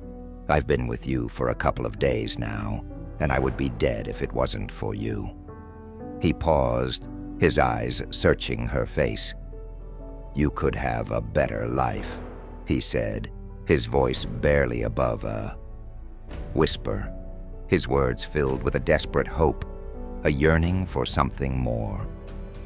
Liz's laughter filled the air, a harsh sound that grated on Father Gabriel's nerves. "You think this is a profession I've chosen?" she asked, her words dripping with bitterness, with a deep-seated anger. She pushed back from the table, her chair scraping against the floor as she stalked towards the sofa, her movements jerky, her body rigid with tension. "People don't choose this life, it chooses them," she spat, her words filled with a bitter acceptance. "And when did all of a sudden you started to care? You couldn't wait to leave." Liz sank onto the sofa, her shoulders slumping, her eyes filled with a desperate hopelessness that cut through Father Gabriel's heart like a knife. He rose from the table, his steps measured as he made his way towards her, his movements slow, his mind racing with unspoken thoughts. "You wouldn't understand," Liz murmured, her voice thick with unshed tears. "I suggest you stay out of it." Father Gabriel settled beside her, his presence a comforting warmth in the stillness of the room. He reached out, his hand resting on her shoulder. "Liz, I'm not trying to upset you. I would like to help," he said, his voice soft, his words filled with a quiet sincerity, a desperate need to make things right. Liz's eyes met his, a flicker of vulnerability in their depths. "You really don't know me," she whispered. Father Gabriel's lips twitched, a sad smile playing on his face. "And you really don't know me," he replied. Liz's gaze softened, a flicker of hope sparking in her eyes. "You really care enough to help me?" she asked, her voice barely above a whisper. "Yeah," Father Gabriel replied, his voice firm. Liz leaned in, her face inches from his, her breath warm against his skin. Her lips brushed against his, a fleeting moment of connection. Lou watched from the dining table, a smile playing on his lips, his eyes filled with a twisted sense of amusement. Father Gabriel froze, his body rigid, his mind reeling with the implications of what had just happened.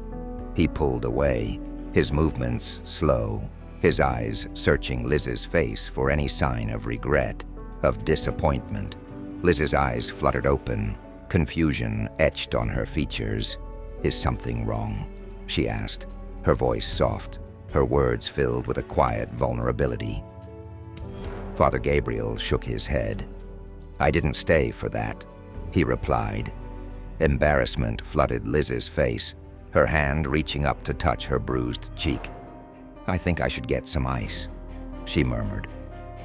She rose from the sofa, her steps unsteady, as she made her way to the kitchen, her movements slow, her mind a million miles away. In the kitchen, Liz yanked open the freezer door, her fingers curling around a bag of frozen peas. She pressed it against her face, the cold seeping into her skin, a momentary relief from the pain that consumed her, both inside and out. She walked past Father Gabriel, her eyes averted, her voice soft. "I'm gonna take a nap," she murmured. "Okay," Father Gabriel replied, his voice gentle. "Thanks for breakfast," Liz added, her voice barely above a whisper, her words with unspoken gratitude. "Just leave it, and I'll eat it later." "Sure thing," Father Gabriel agreed, his voice steady, his eyes fixed on her retreating form as she disappeared into the bedroom, the door closing behind her with a soft click. He stared into the distance, his mind a tangled web of conflicting emotions. Lou appeared on the opposite side of the sofa, a newspaper in his hands, his presence a constant reminder of the demons that haunted Father Gabriel's mind. "You can't win them all, you know," Lou remarked, his voice dripping with sarcasm, his eyes filled with a twisted sense of amusement. Father Gabriel just stares at Lou. "I'm not trying to," he replied, his words a simple statement. Lou's laughter filled the air, a sinister sound that sent shivers down Father Gabriel's spine. "Then what are we still doing here?" he demanded, his voice rising, his words laced with a desperate need for answers, for understanding. He paused, his eyes boring into Father Gabriel's. "She can help herself. She's getting by all right. I think you like being here," he taunted, his words dripping with disdain, with a twisted sense of amusement at the priest's discomfort.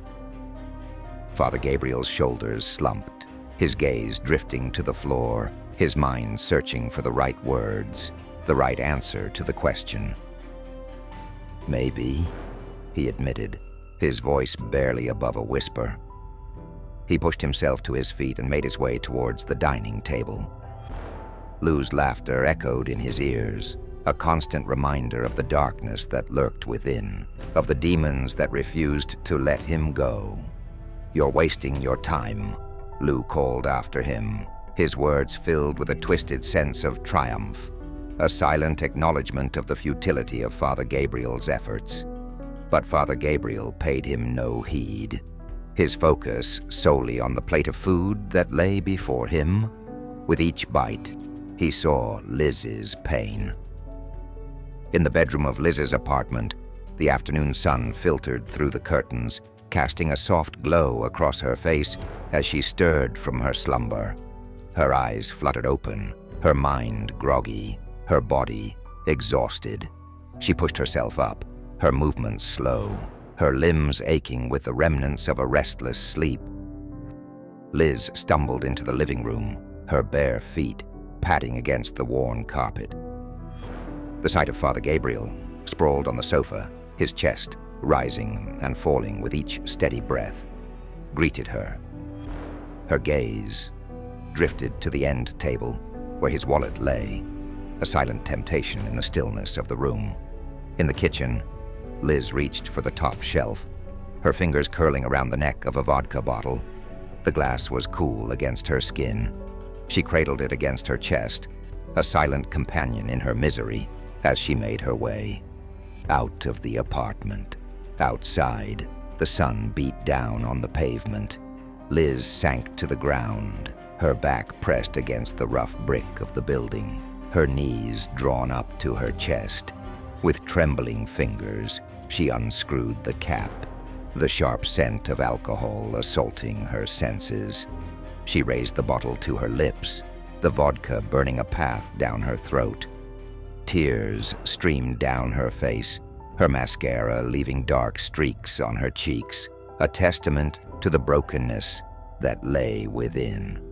"God damn it, Liz," she whispered, her voice raw, her words a desperate plea for salvation, for a way out of the darkness that threatened to swallow her whole. Inside the apartment, Father Gabriel jolted awake, his heart pounding, his mind reeling with the remnants of a half-remembered dream. He blinked, his eyes adjusting to the dim light of the living room, his gaze sweeping over the empty space, searching for any sign of Liz. He pushed himself to his feet and made his way to the bedroom. The door stood ajar, the room beyond silent, the bed empty, the sheets rumpled from Liz's restless sleep. "Liz?" Father Gabriel called out, his voice echoing in the stillness, his words tinged with a growing sense of unease. Silence greeted him. In the living room, Lou lounged on the sofa, his presence a constant shadow, a twisted reminder of the demons that haunted Father Gabriel's mind. Father Gabriel ignored him, his focus solely on the task at hand, his mind racing with the need to find Liz, to ensure her safety, to offer her the comfort and support she so desperately needed. He grabbed his blue bomber jacket, the fabric rough against his skin as he shrugged it on, the zipper cold against his fingers as he tugged it up, a silent armor against the world beyond the walls of the apartment. "You're wasting your time," Lou drawled, his voice dripping with disdain, his eyes filled with a twisted sense of amusement. Father Gabriel paused, his hand on the doorknob, his eyes hard with determination. "Time is all I have," he replied, his words a simple statement of fact. He stepped out of the apartment into the harsh light. Liz sits next to the door. She smokes. Her mascara runs down her cheeks. Father Gabriel sits next to her. He reaches in his pocket and pulls out a tissue packet. He hands them to her. Liz takes it and wipes her tears. "I'm sorry," she says. "For what?" he responds. Liz reaches in her shirt and pulls money from her bra strap and hands him the cash. "After what you did for me, I want you to have it," he said, as he pushes her hand back towards her. "I shouldn't be stealing, and especially from her. Here, take it." She gestures it back to him. He takes the money and puts it in his jacket side pocket. An all-white 1977 Cadillac Eldorado pulls up and stops in front of them. This catches Liz's attention immediately. "Oh shit, don't do anything." She slowly gets up. Father Gabriel stares at her and follows her lead. Just as the car is put in park, Arlo Willem gets out of the car in rage. He's in his early 50s, fair skin, thin, tall, with curly hair. He wears an open gray dress shirt, white t-shirt, black slacks, and shoes. He stares at Liz with anger. "Where the fuck have you been?" As Arlo gets closer, he looks at Father Gabriel. "Who the fuck is this guy?" Father Gabriel puts up his hands. "Hey man, be cool." "Be cool?" Arlo replies. He looks at Liz with his wide eyes and aggressive tone. "Get the fuck in the car right now. You're costing me money." Arlo grabs Liz by the hair. He grips it and pulls her. He drags her across the pavement. Liz fights back. Father Gabriel grabs Arlo. Liz looks back and sees Arlo turn his attention to Father Gabriel. "No, Father," she screams. Arlo looks back at Liz in surprise. "Is this your father?" Arlo stops everything and reaches in his pants and pulls out a gun and points it at Father Gabriel. "I heard about you, you piece of shit. You like to touch little girls, huh? You fuck," he says in disgust. Liz grabs Arlo's arm. "No, Arlo, he's a priest." Arlo looks at her confused. "So you're fucking priests now?" He pulls his arm back. "No, he just took care of me." She tears up. "He's taking care of you. I take care of you." He gets in her face. He grabs her hair and pulls down on it. "Get the fuck in the car, you bitch," he quietly says in her face. "Okay," Liz says. She then looks at Father Gabriel. "Okay." Arlo lets go of her hair. He stares at Father Gabriel the whole time. Liz, teary-eyed, mouths the words, "I'm sorry," to Father Gabriel. Father Gabriel looks at Liz. Liz gets in the car. Arlo puts the gun in his back pocket. Arlo punches Father Gabriel in the nose. Father Gabriel falls to the ground. Arlo gets in the car. Through the window he shouts, "And for you, next time I see you." He points his finger at Father Gabriel, pretending it's a gun, and shoots. Pow! Father Gabriel watches as they drive off. Liz cries. Blood from Father Gabriel's nose drips down his face. Father Gabriel sat on the bus. His blue bomber jacket's a stark contrast to the clerical attire beneath. A wad of toilet paper, stained crimson, protruded from his nostril, a testament to the violence that had marred his face. The bus rumbled beneath him, the vibrations constant. In the confines of his quarters at the clergy house, Father Gabriel shed his jacket and collar. He tossed them onto the table, a careless gesture, before collapsing onto the sofa, his body sinking into the cushions, his mind a tangled web of conflicting emotions. With a grimace, he tugged the tissue from his nose, his fingers probing the tender flesh, searching for any sign of fresh blood. Lou lounged at the dining table, his presence a constant shadow. "I told you, you can't help people like that," he drawled, his voice dripping with disdain, his eyes filled with a cold indifference. Father Gabriel's jaw clenched, his hands curling into fists at his sides. "Not now, Lou," he muttered.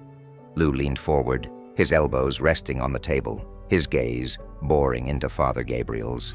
"I'm here for you, not them, and not him," he insisted, his words a siren's call. He paused, his lips twisting into a cruel smile. "It's time to end it." Father Gabriel sat up, his eyes meeting Lou's, a flicker of defiance sparking in their depths. "It wasn't until you came into my life that I wanted to take mine." "Why do you think that is?" he asked, his voice low, his words with realization. He pushed himself to his feet, his steps measured, his gaze never wavering from Lou's. "I've blamed the church. I blamed these people. I blamed God," he continued, his words tumbling out in a rush, his heart pounding in his chest. Father Gabriel turned, his back to Lou, his shoulders squared, his voice filled with a quiet determination. "I should have been blaming you," he declared, his words a simple statement of fact. In the kitchen, Father Gabriel stood before the refrigerator, his hand reaching for the carton of milk. The glass cools against his skin as he poured the liquid, the sound of it splashing against the sides a momentary distraction. Lou materialized in the full-body mirror that hung on the wall beside the refrigerator, his presence a constant reminder of the darkness that lurked within, of the demons that refused to let Father Gabriel go. "Christ Almighty, will you just have a drink already?" Lou demanded, his voice filled with a desperate need, a twisted sense of longing that cut through the stillness of the room. He paused, his eyes searching Father Gabriel's face, a flicker of something unreadable in their depths. "Blaming me, I've saved you, more than your God has saved you," he spat. Lou's voice softened, his tone almost wistful, a cruel mockery of concern. "I've kept you company in your darkest moments.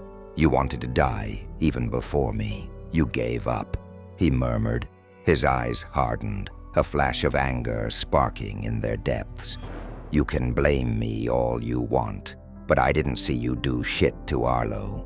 He put your little savior saint in his car and drove her away, and you just sat there," he accused, his words cutting through the air like a knife, his tone filled with a twisted sense of triumph. Lou's laughter filled the room, a sinister sound that sent shivers down Father Gabriel's spine. "You know why? Because you know that it's all fucked anyway. God doesn't care," he taunted. He leaned in, his breath hot against Father Gabriel's ear, his voice a seductive whisper. Now come on, let's have a drink. I'm dying here," he urged, his words a siren's call. Father Gabriel's hand closed around the bottle of whiskey that sat on the counter. The glass cool against his skin, the amber liquid sloshing within. He raised his eyes to the mirror, his gaze locking with Lou's, a silent battle of wills, a struggle for dominance that played out in the stillness of the room. "You will no longer control me. You will no longer tempt me into darkness. I do not need your evil.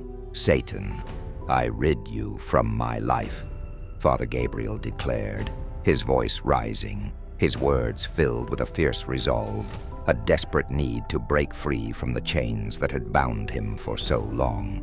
With a roar of fury, Father Gabriel hurled the glass of whiskey at the mirror, the sound of shattering glass filling the air, the shards raining down upon the floor in a glittering cascade. Smoke rose from the broken pieces. The darkness had been vanquished, to the demons that had been cast out. Father Gabriel closed his eyes, his shoulders slumping, his breath coming in ragged gasps. A sense of peace settling over him, a quiet understanding that he had emerged victorious, that he had taken the first step towards reclaiming his life, his soul, his very being. In the bedroom, Father Gabriel stood before the wooden cross that hung above his bed, his hands clasped before him, his head bowed in reverence. He knelt, his knees sinking into the soft carpet, his voice a whispered prayer, a desperate plea for forgiveness, for guidance, for the strength to face the challenges that lay ahead. "Father, please forgive me, for I am about to sin," he murmured, with the knowledge that he was about to embark on a path from which there was no return. On the bus, Father Gabriel stood tall, his hand gripping the pole, his eyes fixed on the horizon, his mind filled with a quiet determination, a fierce resolve to set things right, to save the lost soul who had touched his heart, who had awakened a spark of humanity within him that he had thought long extinguished. The city lights flashed by a blur of color and motion. Arlo drives angrily and aggressive. Liz sits in the back seat. Her mascara runs down her cheeks. She sits close to the door. "How many fucking times do I have to tell you when I call you, you fucking answer?" He looks back as he drives. And who the fuck was that guy? Liz sits in silence. He continues to drive. The silence kills him. "Liz, what the fuck?" He nearly spits all over the windshield. "He's no one," she quietly says. Arlo pushes in the cigarette lighter. "He must have been someone. You're not taking my calls, and you're with some client that I don't know about." He looks at her in the rearview mirror. The cigarette lighter pops out. Arlo grabs it, reaches in the back seat, and presses it into Liz's inner thigh. "Don't fuck with me," he says, as he turns the lighter, making sure it leaves a mark. Liz screams in agony. "You running your own game?" He releases the cigarette lighter from her leg. "He's no one, I swear. He's a priest," she says, as she immediately grabs her leg, trying to block out the pain. "What the fuck are you doing with a priest?" Arlo looks at the cigarette lighter, seeing it's still red, realizing how hot it actually was. He forces it back to where he pulled it out from. Liz begins to lie down in the back seat. "I found him unconscious," she says, as she lies in a fetal position. "Unconscious? He looked pretty fucking conscious to me." Arlo swerves. Liz continues to cry. She buries her face deep within the seat cushion. "I'm being evicted," she says softly. Arlo looks in the rearview mirror. "Well, if you answer your phone, you'd have more clients. You're lucky this guy is specifically asking for you," Arlo says in a much calmer tone. Liz angrily bites her bottom lip. "Now wipe your fucking tears." Arlo turns the car and drives fast through traffic. Father Gabriel approached Becca's apartment, his heart pounding in his chest. He knocked on the door. The door creaked open, revealing Leah's small form, her eyes wide, her face etched with innocence. Becca's voice rang out from within, a sharp cry of alarm as she raced to the door, her hand grasping Leah's arm, pulling her away from the threshold. "Leah!" Becca exclaimed, her tone laced with a mix of fear and frustration. She yanked the door open fully, her eyes narrowing as she took in the sight of Father Gabriel. "What are you doing here?" Becca demanded, her words clipped, her gaze filled with suspicion. Father Gabriel met her gaze, his eyes filled with a quiet desperation. "I need to find Liz," he said, his voice steady. Becca shook her head, her lips pressing into a thin line.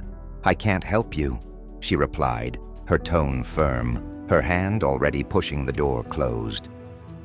Father Gabriel's hand shot out, his palm pressing against the wood, halting its movement.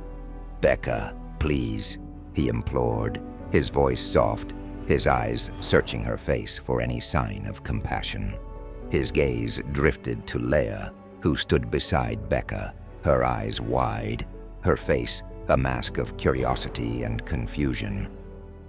Father Gabriel's expression softened, a flicker of warmth sparking in his eyes as he looked upon the child, a reminder of the innocence that still existed in the world.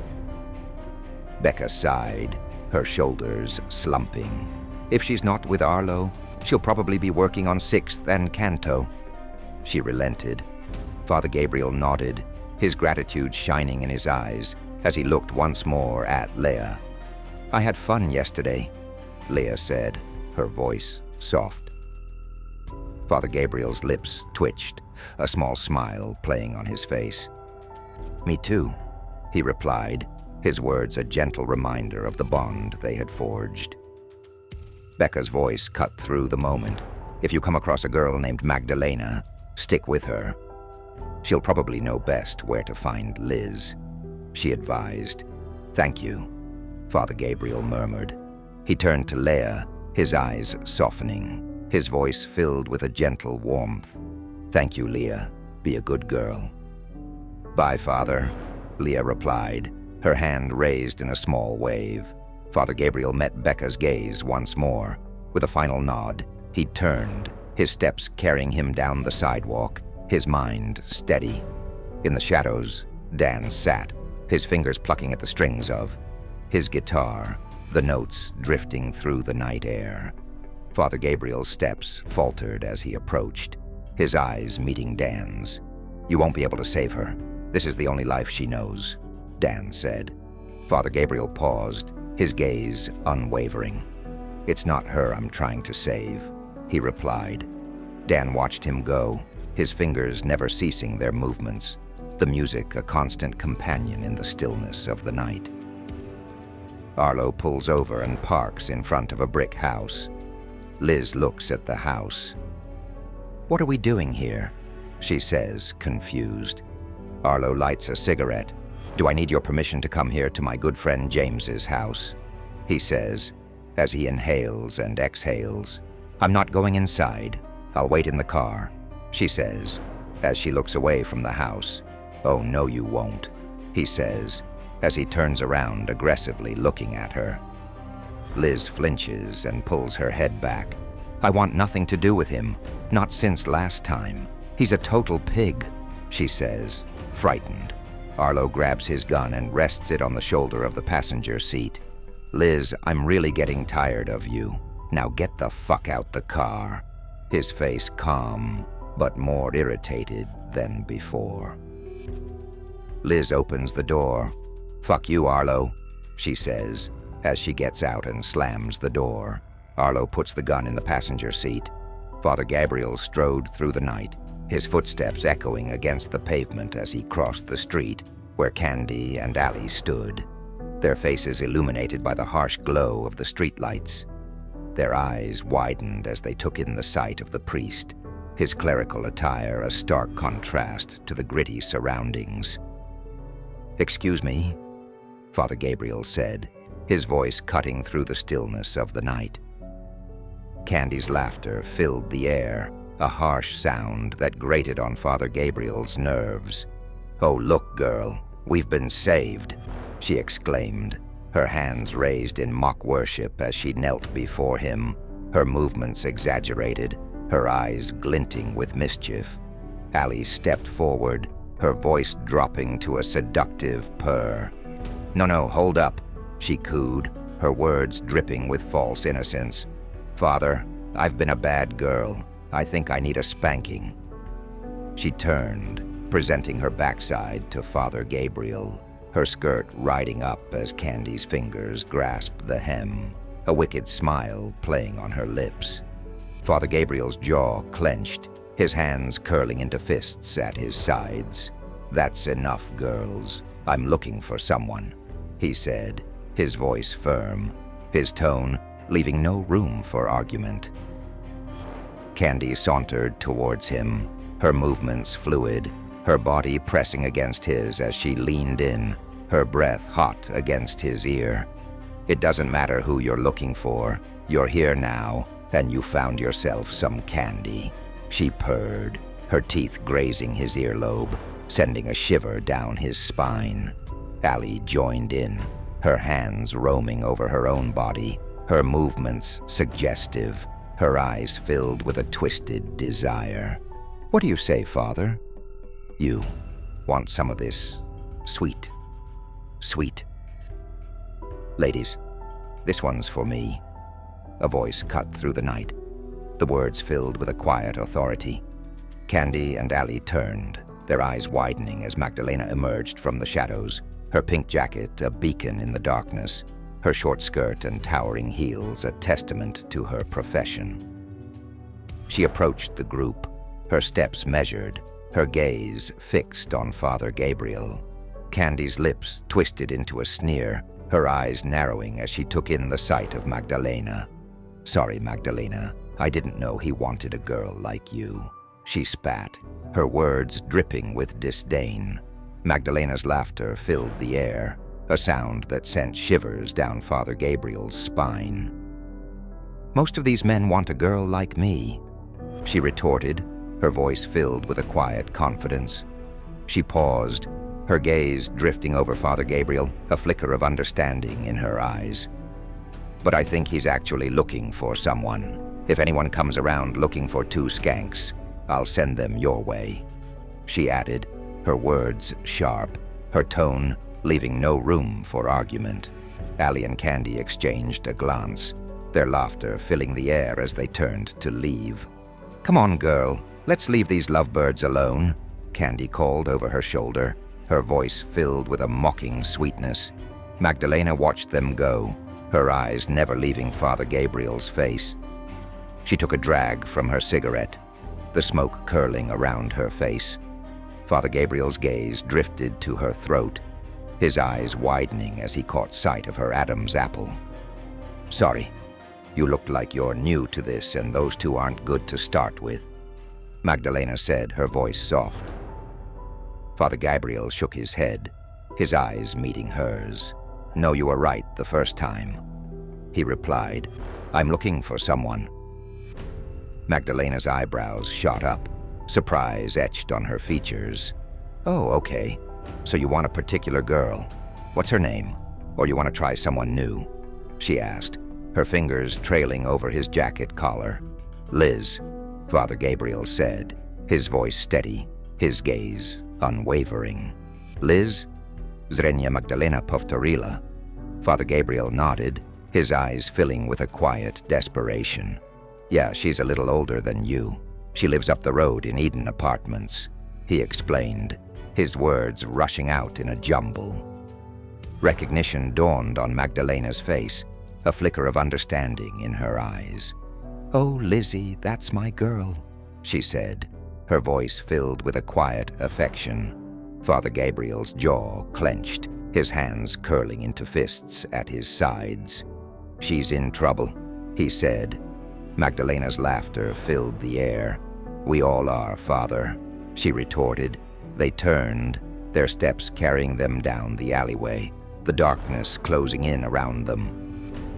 Father Gabriel glanced at Magdalena, his mind searching for the right words, the right way to bridge the gap that lay between them. "I'm Gabriel," he said, his voice soft, his words filled with a quiet sincerity. "Magdalena's." Lips twisted into a wry smile, her eyes sparkling with amusement. "Don't you mean Father Gabriel?" she asked, her tone laced with a hint of mockery. Father Gabriel's shoulders slumped, his gaze dropping to the ground. "Most days," he admitted. Magdalena's laughter filled the air once more, a sound that sent shivers down Father Gabriel's spine.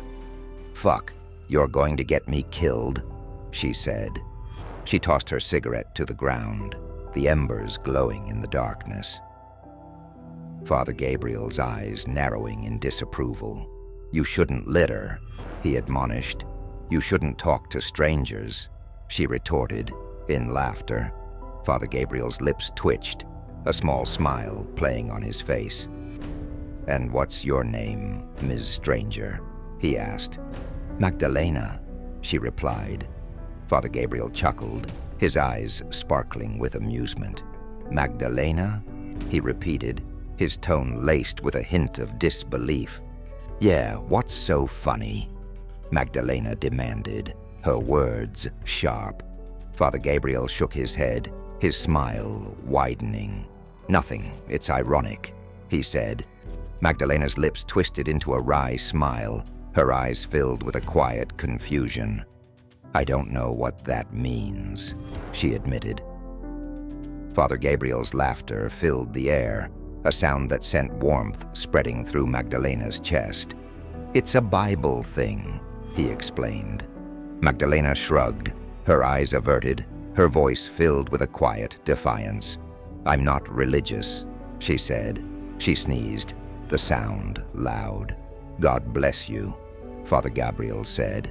Magdalena's lips twitched, a small smile playing on her face. "Thank you," she murmured. "I hope I'm not getting sick. I can't afford to miss work." Her laughter filled the air once more.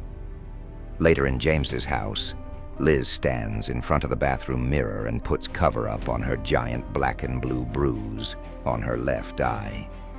She stops and stares at James, who's in the back next to the bed with his shirt off. He adjusts his underpants. Arlo sits on the sofa. He snorts a line of cocaine on his gold-plated cocktail table. He sits back to take it in. Liz enters, adjusting her shirt. "Don't you ever use me to pay for your drugs again," she says to Arlo. She walks out the door in anger, pushing the screen door wide open so it can fling back hard. James enters in his boxers and robe. "Well, I guess that's my cue," Arlo says to James. James just looks at him and smiles. Father Gabriel and Magdalena stepped into the dimly lit bar, the air thick with the scent of stale beer and cigarette smoke. Inside an old bar, Father Gabriel and Magdalena crossed the threshold. The din of conversation died, replaced by a suffocating silence. Heads turned, eyes narrowed, as the patrons took in the unlikely pair, a priest in his clerical attire, and a trans woman in her revealing outfit. Overweight Caucasian men perched on stools at the bar, their faces etched with suspicion, their glasses frozen halfway to their lips. Across the room, a group of men huddled around. The pool table, their cues hanging limply at their sides, their gazes fixed on the newcomers. Father Gabriel and Magdalena exchanged a glance, a silent conversation passing between them in the charged atmosphere. Magdalena cleared her throat, the sound harsh in the stillness. "Okay," she murmured, her voice barely above a whisper. She paused, her eyes scanning the room, taking in the hostile stares, the clenched jaws, the white-knuckled grips on beer bottles. "Let's see what we get." With purposeful strides, they approached the bar, their footsteps echoing against the scuffed wooden floor. Magdalena leaned forward, her elbows resting on the sticky surface, her eyes fixed on the bartender. "Excuse me," she called out. The bartender, a burly man in his early 50s with a goatee and a cut-off flannel shirt, continued his conversation with a group of customers, his back turned to Magdalena, his laughter grating in the tense silence. Father Gabriel raised his hand, his voice cutting through the air like a knife. "Excuse me, sir," he said, his tone insistent. The bartender turned, his gaze hard. He stalked towards them, his movements slow and deliberate. "What can I get you?" he asked, his voice gruff. Father Gabriel met his gaze, his own eyes filled with a quiet resolve.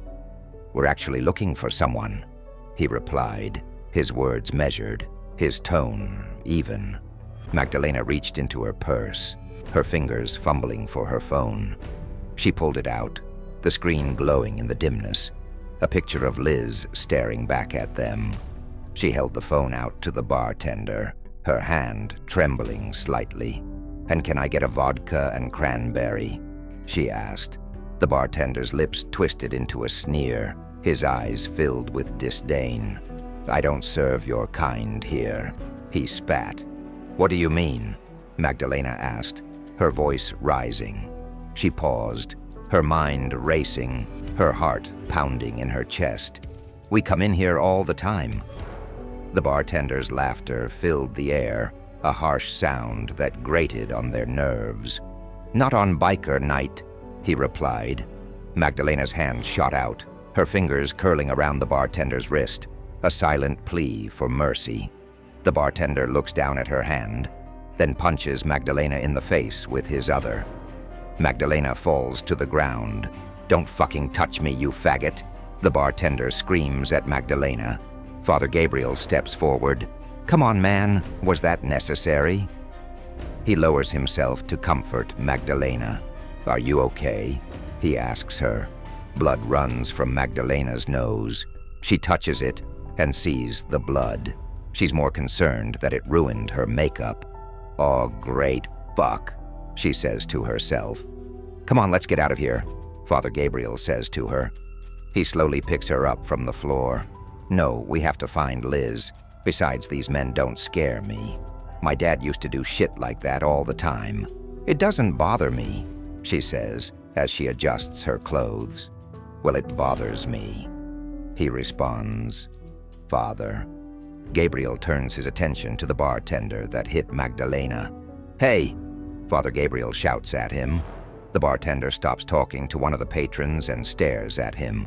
Father Gabriel steps forward. Magdalena grabs him arm. "Don't," she says, making sure not to cause any more trouble.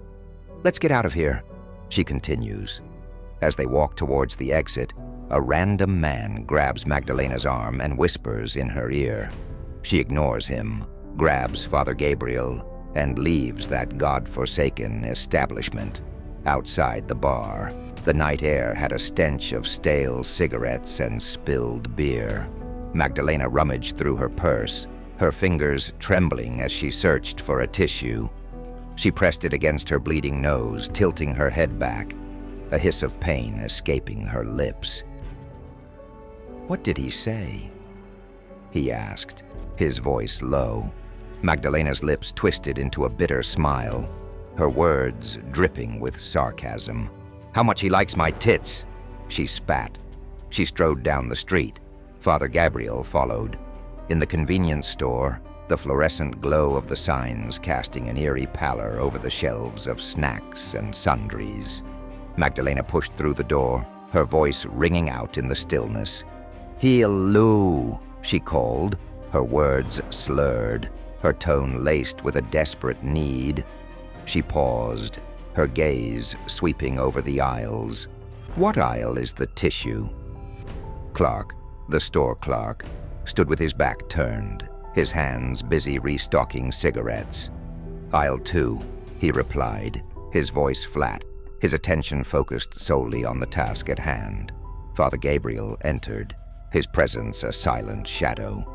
Magdalena approached the counter, a Red Bull and a pack of Kleenex clutched in her hands. She placed them before Clark, her movements jerky. Clark continued to ignore her, his gaze fixed on the cigarettes. Father Gabriel stood beside Magdalena, his presence a silent support. "Hello," Magdalena said, her voice rising. She paused, her eyes narrowing, her lips pressing into a thin line. "Excuse me." Father Gabriel cleared his throat, the sound loud in the stillness of the store. "Ahem," he said, his voice a gentle reminder, a silent nudge for Clark to pay attention. Magdalena's patience snapped, her words tumbling out in a rush, her voice filled with a bitter frustration. "My nose is fucking bleeding like crazy," she muttered, her hand reaching for the Kleenex, her fingers tearing at the packaging. "I'm just gonna open these." Clark turned, his eyes widening in surprise as he caught sight of Father Gabriel. "Father," he said, his voice filled with a mix of respect and confusion. "Clark," Father Gabriel replied. Clark's attention shifted to Magdalena, his brow furrowing, his lips twisting into a sneer. "How can I help you?" he asked. Father Gabriel stepped forward, his hand gesturing towards Magdalena, his voice filled with a quiet authority. "I believe this young lady was trying to get your attention."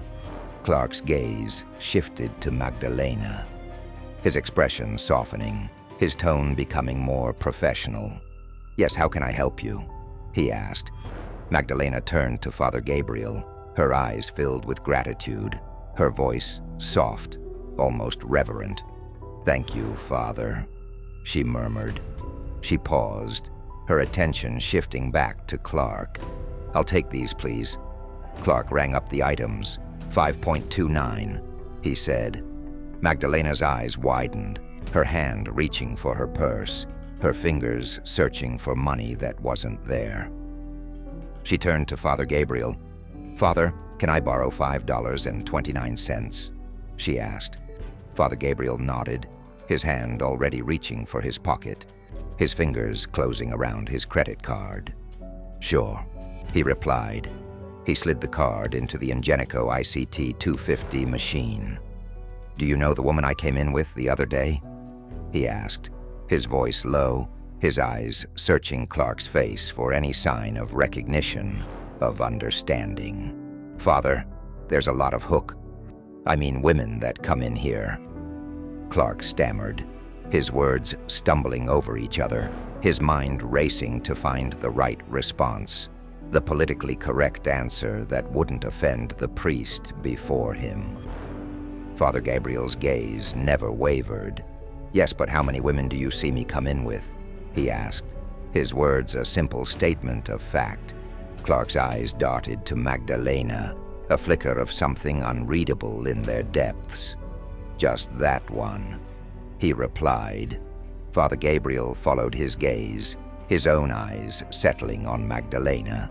"Well, 2 now," Father Gabriel said. Clark's lips twisted into a knowing smirk, his eyes glinting with a twisted sense of amusement. "I seen her with Sammy the other day," he said, his attention shifting to Magdalena. "I'm sure you know Sammy." "Why would she know Sammy?"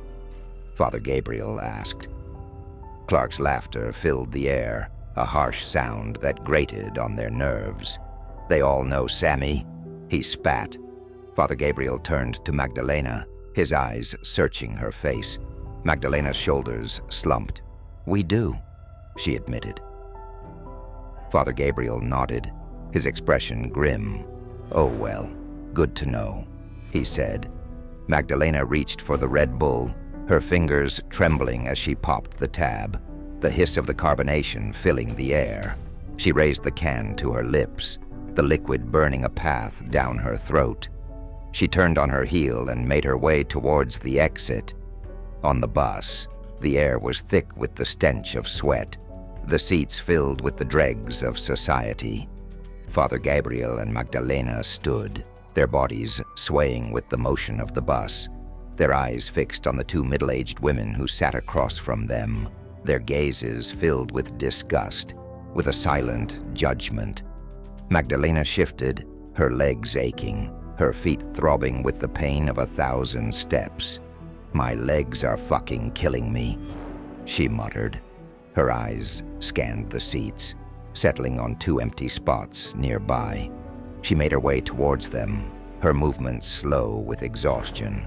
She sank into the aisle seat, her eyes meeting Father Gabriel's, a silent invitation. "You don't want to sit?" she asked. Father Gabriel shook his head, his eyes fixed on the women across from them. "I prefer to stand," he replied. Magdalena's lips twisted into a wry smile. "Your loss," she said. Father Gabriel nodded, his gaze drifting to the women once more. He smiled, his lips curving into a polite grimace. "You know what, I will sit," he said, his words a sudden decision. Magdalena shifted, her legs moving to the side. Father Gabriel squeezed through, his body brushing against hers. He settled into the seat beside her, his gaze fixed on the window. He glanced over his shoulder, his eyes meeting the women once more. He nodded, his lips curving into a polite smile. Father Gabriel and Magdalena approached the ramshackle house, its weathered boards and peeling paint. The stairs creaked beneath their feet as they climbed. Magdalena raised her fist, her knuckles knocking against the door, the sound sharp and insistent. A moment later, the door swung open, revealing Sammy, his chest bare, his eyes narrowed in suspicion. "What the fuck?" he exclaimed, his voice rough, his tone laced with a mix of surprise and annoyance. Magdalena's face lit up, a smile spreading across her features as she threw her arms around him, her body pressing against his in a fierce embrace. "Hey, boo!" she cried, her voice filled with a desperate joy. Sammy stepped out onto the porch, his eyes searching Magdalena's face, his brow furrowing as he caught sight of the blood that trickled from her nose. "Hey, girl, what's wrong with your nose? It's bleeding," he said, his words filled with a gruff concern. Magdalena's eyes widened, her hand flying to her face, her fingers coming away stained with blood. "Oh shit, really?" she exclaimed, her voice tinged with surprise and embarrassment. She rummaged through her purse, her fingers closing around a crumpled pack of Kleenex. With a wince, she dabbed at her nose, the tissue coming away stained with blood. "Some asshole punched me," she muttered. Sammy's eyes flashing with a quiet fury. "You okay?" he asked. Magdalena shrugged. "Yeah, it's not the first time. I'll be all right," she said. Sammy's gaze shifted to Father Gabriel, his eyes narrowing, his lips twisting into a sneer. "Who's this nigga?" he demanded. Magdalena's hand shot out, her fingers curling around Sammy's arm. "He's cool," she said. She paused, her gaze drifting to the ground. "We're trying to find Liz. She's in trouble." "Fuck," he exclaimed. "Yeah, so we wanted to see if she's with Daryl," she said. "Do you know where he lives?" Sammy shook his head, his eyes distant. "Nah, she ain't with that nigga no more. I saw her the night they broke up," he said. His gaze drifted over Magdalena's form, his eyes lingering on the curves of her body, the swell of her breasts beneath the thin fabric of her dress. With a smirk, he reached out, his fingers curling around her waist, pulling her close. "Damn, girl, you looking good tonight," he murmured, his voice low, his breath hot against her skin. Magdalena stiffened, her eyes flashing with annoyance, with a hint of fear. "Stop it," she said, her voice sharp, her hands pushing against his chest. "Liz needs help." Sammy's eyes narrowed. "She probably with Arlo," he said. Magdalena shook her head. "I ain't his girl, plus I don't know where he stays at," she said. "And since you two are top level, I figured you'd know." Sammy's lips curved into a smirk, his eyes glinting with a predatory hunger. "If I help you, what's in it for me?" he asked. Magdalena's hand drifted to his chest, her fingers tracing the lines of his muscles. "Anything you want," she murmured. Their lips met in a fierce kiss, a clash of teeth and tongues. Father Gabriel cleared his throat. Magdalena pulled away, her lips swollen, her eyes wide with a mix of desire and shame. She wiped her mouth with the back of her hand, her gaze darting to Father Gabriel. Sammy's eyes narrowed, his gaze filled with a quiet fury at Father Gabriel. "What's in it for you?" he demanded. Father Gabriel met his gaze. "Nothing," he said. "She helped me, and I want to return the favor." Sammy's laughter filled the air. "So let me get this straight. You running around town with Maggie and looking for a washed-up old broad." He spat. Magdalena's eyes flashed. "Hey!" she exclaimed. Father Gabriel remained silent, his eyes fixed on Sammy. Sammy's gaze shifted to the priest, his lips twisting into a sneer, his words filled with a quiet mockery. "So nothing's in it for you?" he asked, his tone dripping with sarcasm, with a twisted sense of disbelief. Father Gabriel nodded, his eyes never wavering, his voice steady, his words a simple statement of fact. "That's right," he said. Sammy shook his head, his laughter filling the air once more. "This nigga," he muttered. He turned to Magdalena, his hand reaching out, his fingers curling around her wrist, a command, a demand for obedience. "All right, wait here. Let me get my shirt," he said. With a tug, he pulled Magdalena inside, the door slamming shut behind them, leaving Father Gabriel alone on the porch. "Okay," he murmured. In Arlo's apartment bedroom in the building that he owns, Liz stands in a dark closet, with her hands tied behind her back. Her feet shuffle side to side, duct tapes wrapped around her mouth. She wears a black nightgown. Her mascara has run down her face. She's exhausted and scared. The room's small. Upon entering, a mirror faces the door. To the right on the adjacent wall is a queen-size bed. To the right of that is the closet where Liz is. Arlo walks towards her from the bathroom opposite side of the room with a rope in his hand. He wears only black boxer briefs. He throws a rope over the closet rod. Liz's eyes water in fear. She shakes her head side to side in a no gesture. Arlo lassos the rope together and puts it around her head. In the confines of Sammy's car, the night pressed in around them, broken only by the harsh glow of the streetlights that flashed by. Sammy's hands gripped the steering wheel, his eyes fixed on the road ahead. Beside him, Magdalena sat in the passenger seat, her voice filling the air. In the back seat, Father Gabriel's eyes wandered. His lips moved in silent supplication, the words of the Lord's Prayer falling from his tongue like a mantra. His fingers curled around the wooden rosaries that hung from his neck, the beads cool against his skin.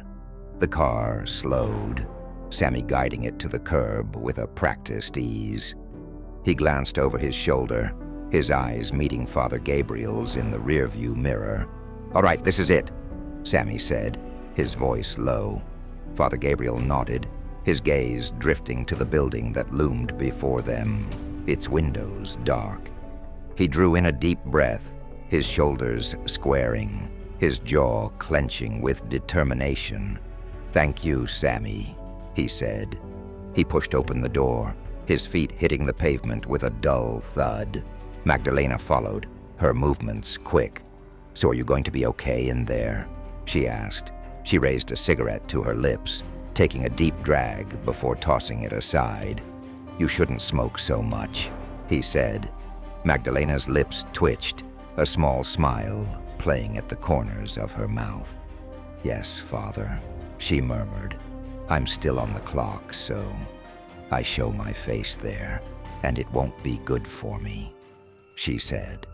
Father Gabriel nodded, his hands reaching for his jacket, his fingers tugging at the zipper, pulling it up to cover the white collar that marked him as a man of God. Magdalena turned, her steps carrying her back towards the car. She paused, her hand on the door, her eyes meeting Father Gabriel's once more. "And Father," she said, her voice soft, "peace be with you or whatever the fuck." Her words a playful jab, a desperate attempt to lighten the mood. Father Gabriel's smile widened, his eyes filled with a quiet warmth. "Thank you, Magdalena," he said. Magdalena grinned, her laughter filling the air. She slid into the car, her eyes meeting Father Gabriel's through the window. "I'll see you in church," Father Gabriel called out. Magdalena's laughed. "Sure thing," she replied. The car pulled away, its taillights disappearing into the night, leaving Father Gabriel alone on the curb. He turned, his gaze drifting to the building that loomed before him. With a deep breath, he crossed himself, his fingers tracing the sacred symbol across his chest. He stepped through the entrance, his footsteps echoing down the hallway, his heart pounding in his chest as he made his way deeper into the bowels of the building. The hallway stretched out before him, junkies huddled in doorways, their eyes glazed, their bodies racked with the tremors of withdrawal. Prostitutes sauntered past, their faces hard, their bodies a commodity. "Father." Gabriel's steps faltered, his heart racing, his mind reeling with the enormity.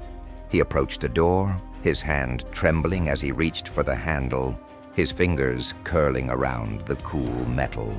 He pushed the door open, his eyes widening as he took in the sight before him.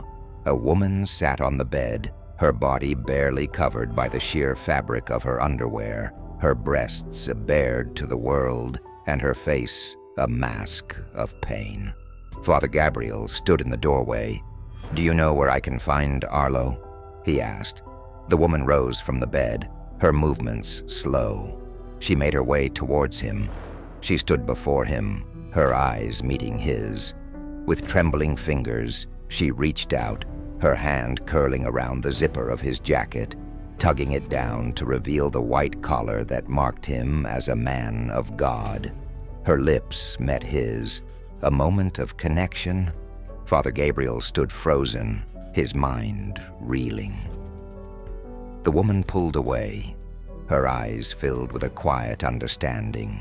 With a trembling hand, she pointed down the hallway, towards the door that lay at the end. Father Gabriel nodded, his hand reaching out, his thumb tracing the sacred symbol of the cross across her forehead.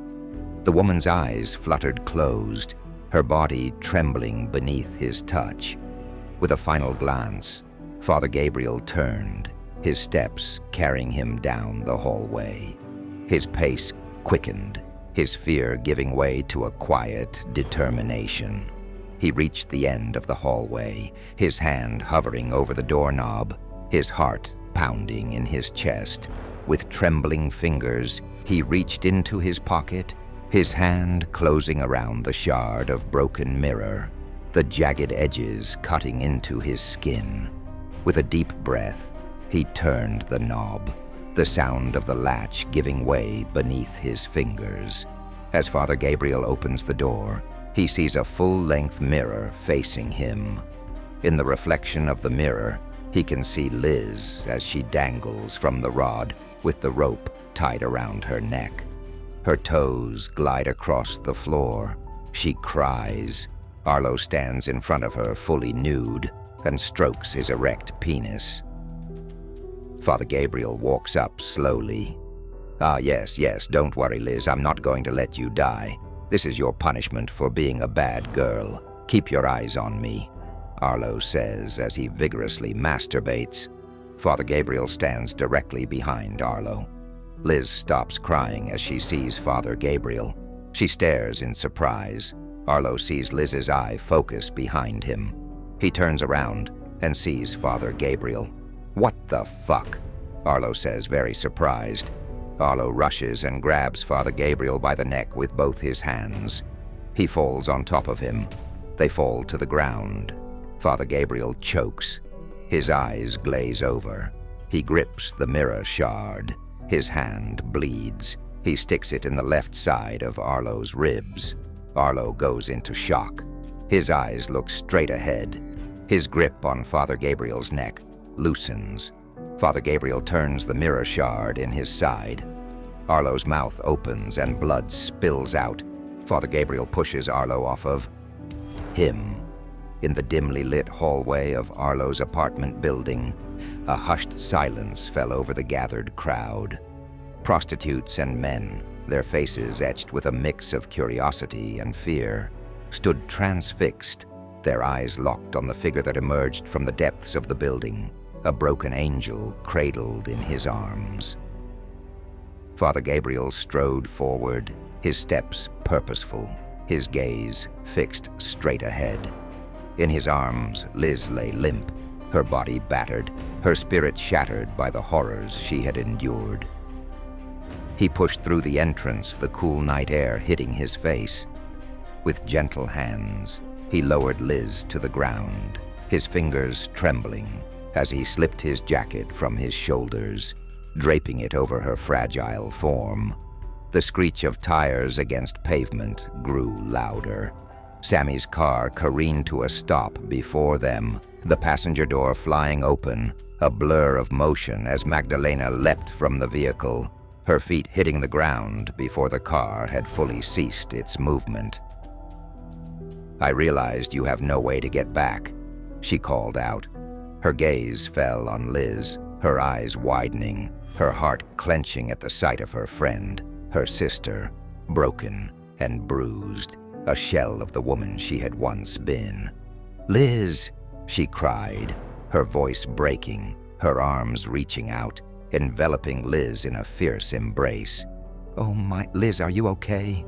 Magdalena murmured, her words muffled against Liz's hair, her hands stroking her back. Liz's face was streaked with mascara, the dark trails of her tears. Magdalena pulled away, her steps quick as she made her way to the car. She yanked open the back door, the metal creaking beneath her fingers. She returned to Liz's side, her arm slipping around her waist. "Here, get in," she urged, her voice soft. Liz stumbled forward. She sank into the back seat, her eyes closing, her head falling back against the worn fabric. Magdalena slid in beside her. With a soft click, the door closed behind them. Magdalena's gaze drifted to Father Gabriel. "You coming, Father?" she asked. Father Gabriel shook his head, his hand reaching out, his fingers curling around the passenger door, pulling it shut with a soft thud. "Number, I'll be fine," he said, his voice steady, his gaze fixed on Liz. He paused, his eyes searching Magdalena's face. "Take care of her," he said. His gaze shifted to Sammy, a silent nod passing between them. "Sammy," he said. Father Gabriel's hand tapped against the door, a silent signal. The car pulled away, its taillights disappearing into the night, leaving Father Gabriel alone on the curb. He drew in a deep breath, his lungs filling with the cool night air. His gaze drifted to his hand, to the blood that stained his skin. His eyes lifted, his gaze settling on the apartment building. In the distance, the wail of police sirens grows louder. 3 months had passed since that fateful night. The memory of it etched into Father Gabriel's mind like a scar. In the sanctuary of his quarters at the clergy house, the aroma of freshly brewed coffee filled the air, a comforting scent that spoke of new beginnings.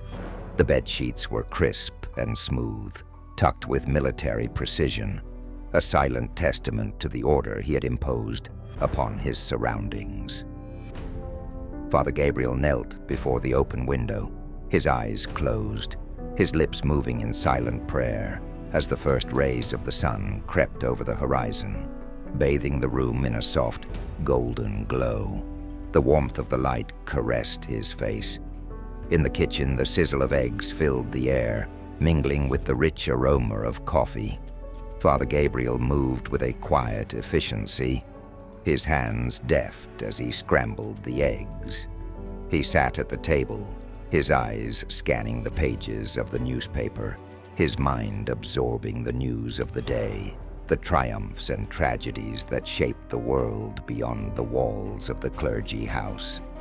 He sipped his coffee, the bitter liquid a sharp contrast to the sweetness of the eggs. The plate before him lay half empty, the eggs untouched. On the bus, Father Gabriel stood near the front, his hand gripping the rail, his eyes fixed on the world beyond the windows, on the faces of the people who moved through the city. The doors hissed open, and a young mother entered, a newborn baby perched on her hip, a stroller clutched in her free hand. She struggled to lift the stroller onto the bus, her movements clumsy, her face etched with exhaustion. Father Gabriel moved forward, his hands reaching out, his fingers curling around the side of the stroller. With a grunt of effort, he lifted it onto the bus, his muscles straining beneath the fabric of his clerical attire. The young mother's eyes widened, surprise and gratitude mingling in their depths. "Oh, hey, thanks," she said, her voice soft. "You're welcome," Father Gabriel replied, his lips curving into a smile, his eyes filled with a quiet warmth. The woman's gaze drifted to his collar. "Thank you, Father," she murmured. Father Gabriel's smile widened as the bus rumbled through the streets. He continues to stare out the window, a small smile appears on his lips. Father Gabriel stepped into the soup kitchen, the bustling activity of the room enveloping him like a warm embrace. People stood in line, their faces etched with weariness, their eyes filled with a desperate hope for a hot meal. He made his way to the break room, his steps purposeful, his mind focused on the task at hand. With a practiced motion, he grabbed a clean apron from the nearby bin, the fabric crisp beneath his fingers as he slipped it over his head, tying it securely around his waist. The sink in the corner beckoned, and Father Gabriel approached, his hands turning the faucet, the cool water splashing against his skin as he bent forward, cupping his hands to splash his face and neck. The water was a shock to his system, a momentary jolt that pulled him from his thoughts. He reached for the paper towels, patting his skin dry, his eyes catching his reflection in the mirror above the sink. For a moment, he stared at himself, his gaze searching for the demon that once lurked within. The sound of footsteps pulled him from his reverie, and he turned, his eyes widening as Scylla entered the room, a woman close behind her. Scylla was dressed casually, her blonde hair pulled back in a loose ponytail, her jeans and fitted white polo a stark contrast to the clerical attire that Father Gabriel wore. The woman beside her was a vision, her dark hair pulled back in a tight bun, her eyes sparkling with a quiet joy, a sense of purpose that radiated from her very being. Father Gabriel's heart skipped a beat, his breath catching in his throat as he realized who stood before him. "Oh, Father, good you're here. Come, I want you to meet someone," Scylla said, her voice filled with a quiet excitement, a sense of anticipation. Father Gabriel stepped forward, his hand tossing the used paper towels into the small trash can beside the sink, his eyes never leaving the woman's face. "This is Elizabeth Shepherd. She's going to head our youth counseling program," Scylla continued. Father Gabriel's lips curved into a smile, his hand extending, his fingers brushing against Liz's in a fleeting moment of contact. "Elizabeth Shepherd, nice to meet you," he said. Liz's smile was radiant, her eyes filled with a quiet joy. "Nice to meet you, Father," she replied. Scylla glanced at her watch, her brow furrowing.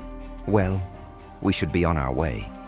I just came down to get some files," she said, her words rushed, her movements quick as she grabbed the files from the desk near the door, her steps carrying her towards the exit, Liz close behind. Father Gabriel watched them go. His fingers fumbled with the ties of his apron. The sound of footsteps pulled him from his thoughts once more, and he turned, his eyes widening as Liz re-entered the room, her arms opening wide, her body pressing against his in a fierce embrace. They held each other, their bodies swaying gently, their hearts beating in unison. Liz pulled away, her eyes shining with unshed tears, her lips curved into a smile, and exits. Father Gabriel stood alone, a smile on his face. He adjusted his apron once more. In the stillness of the community church, Father Gabriel stood before the altar, his hands reaching for the white robe that lay before him, the fabric cool beneath his fingers as he slipped it over his head. The gold stole hung around his neck. In the confessional booth, Father Gabriel sat in silence, his eyes closed, his mind focused.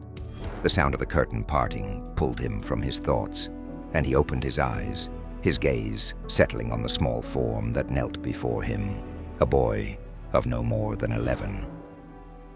"Forgive me, Father, for I have sinned," the boy whispered, his voice small. Father Gabriel's lips curved into a small smile, his eyes filled with a quiet understanding. "We all have,"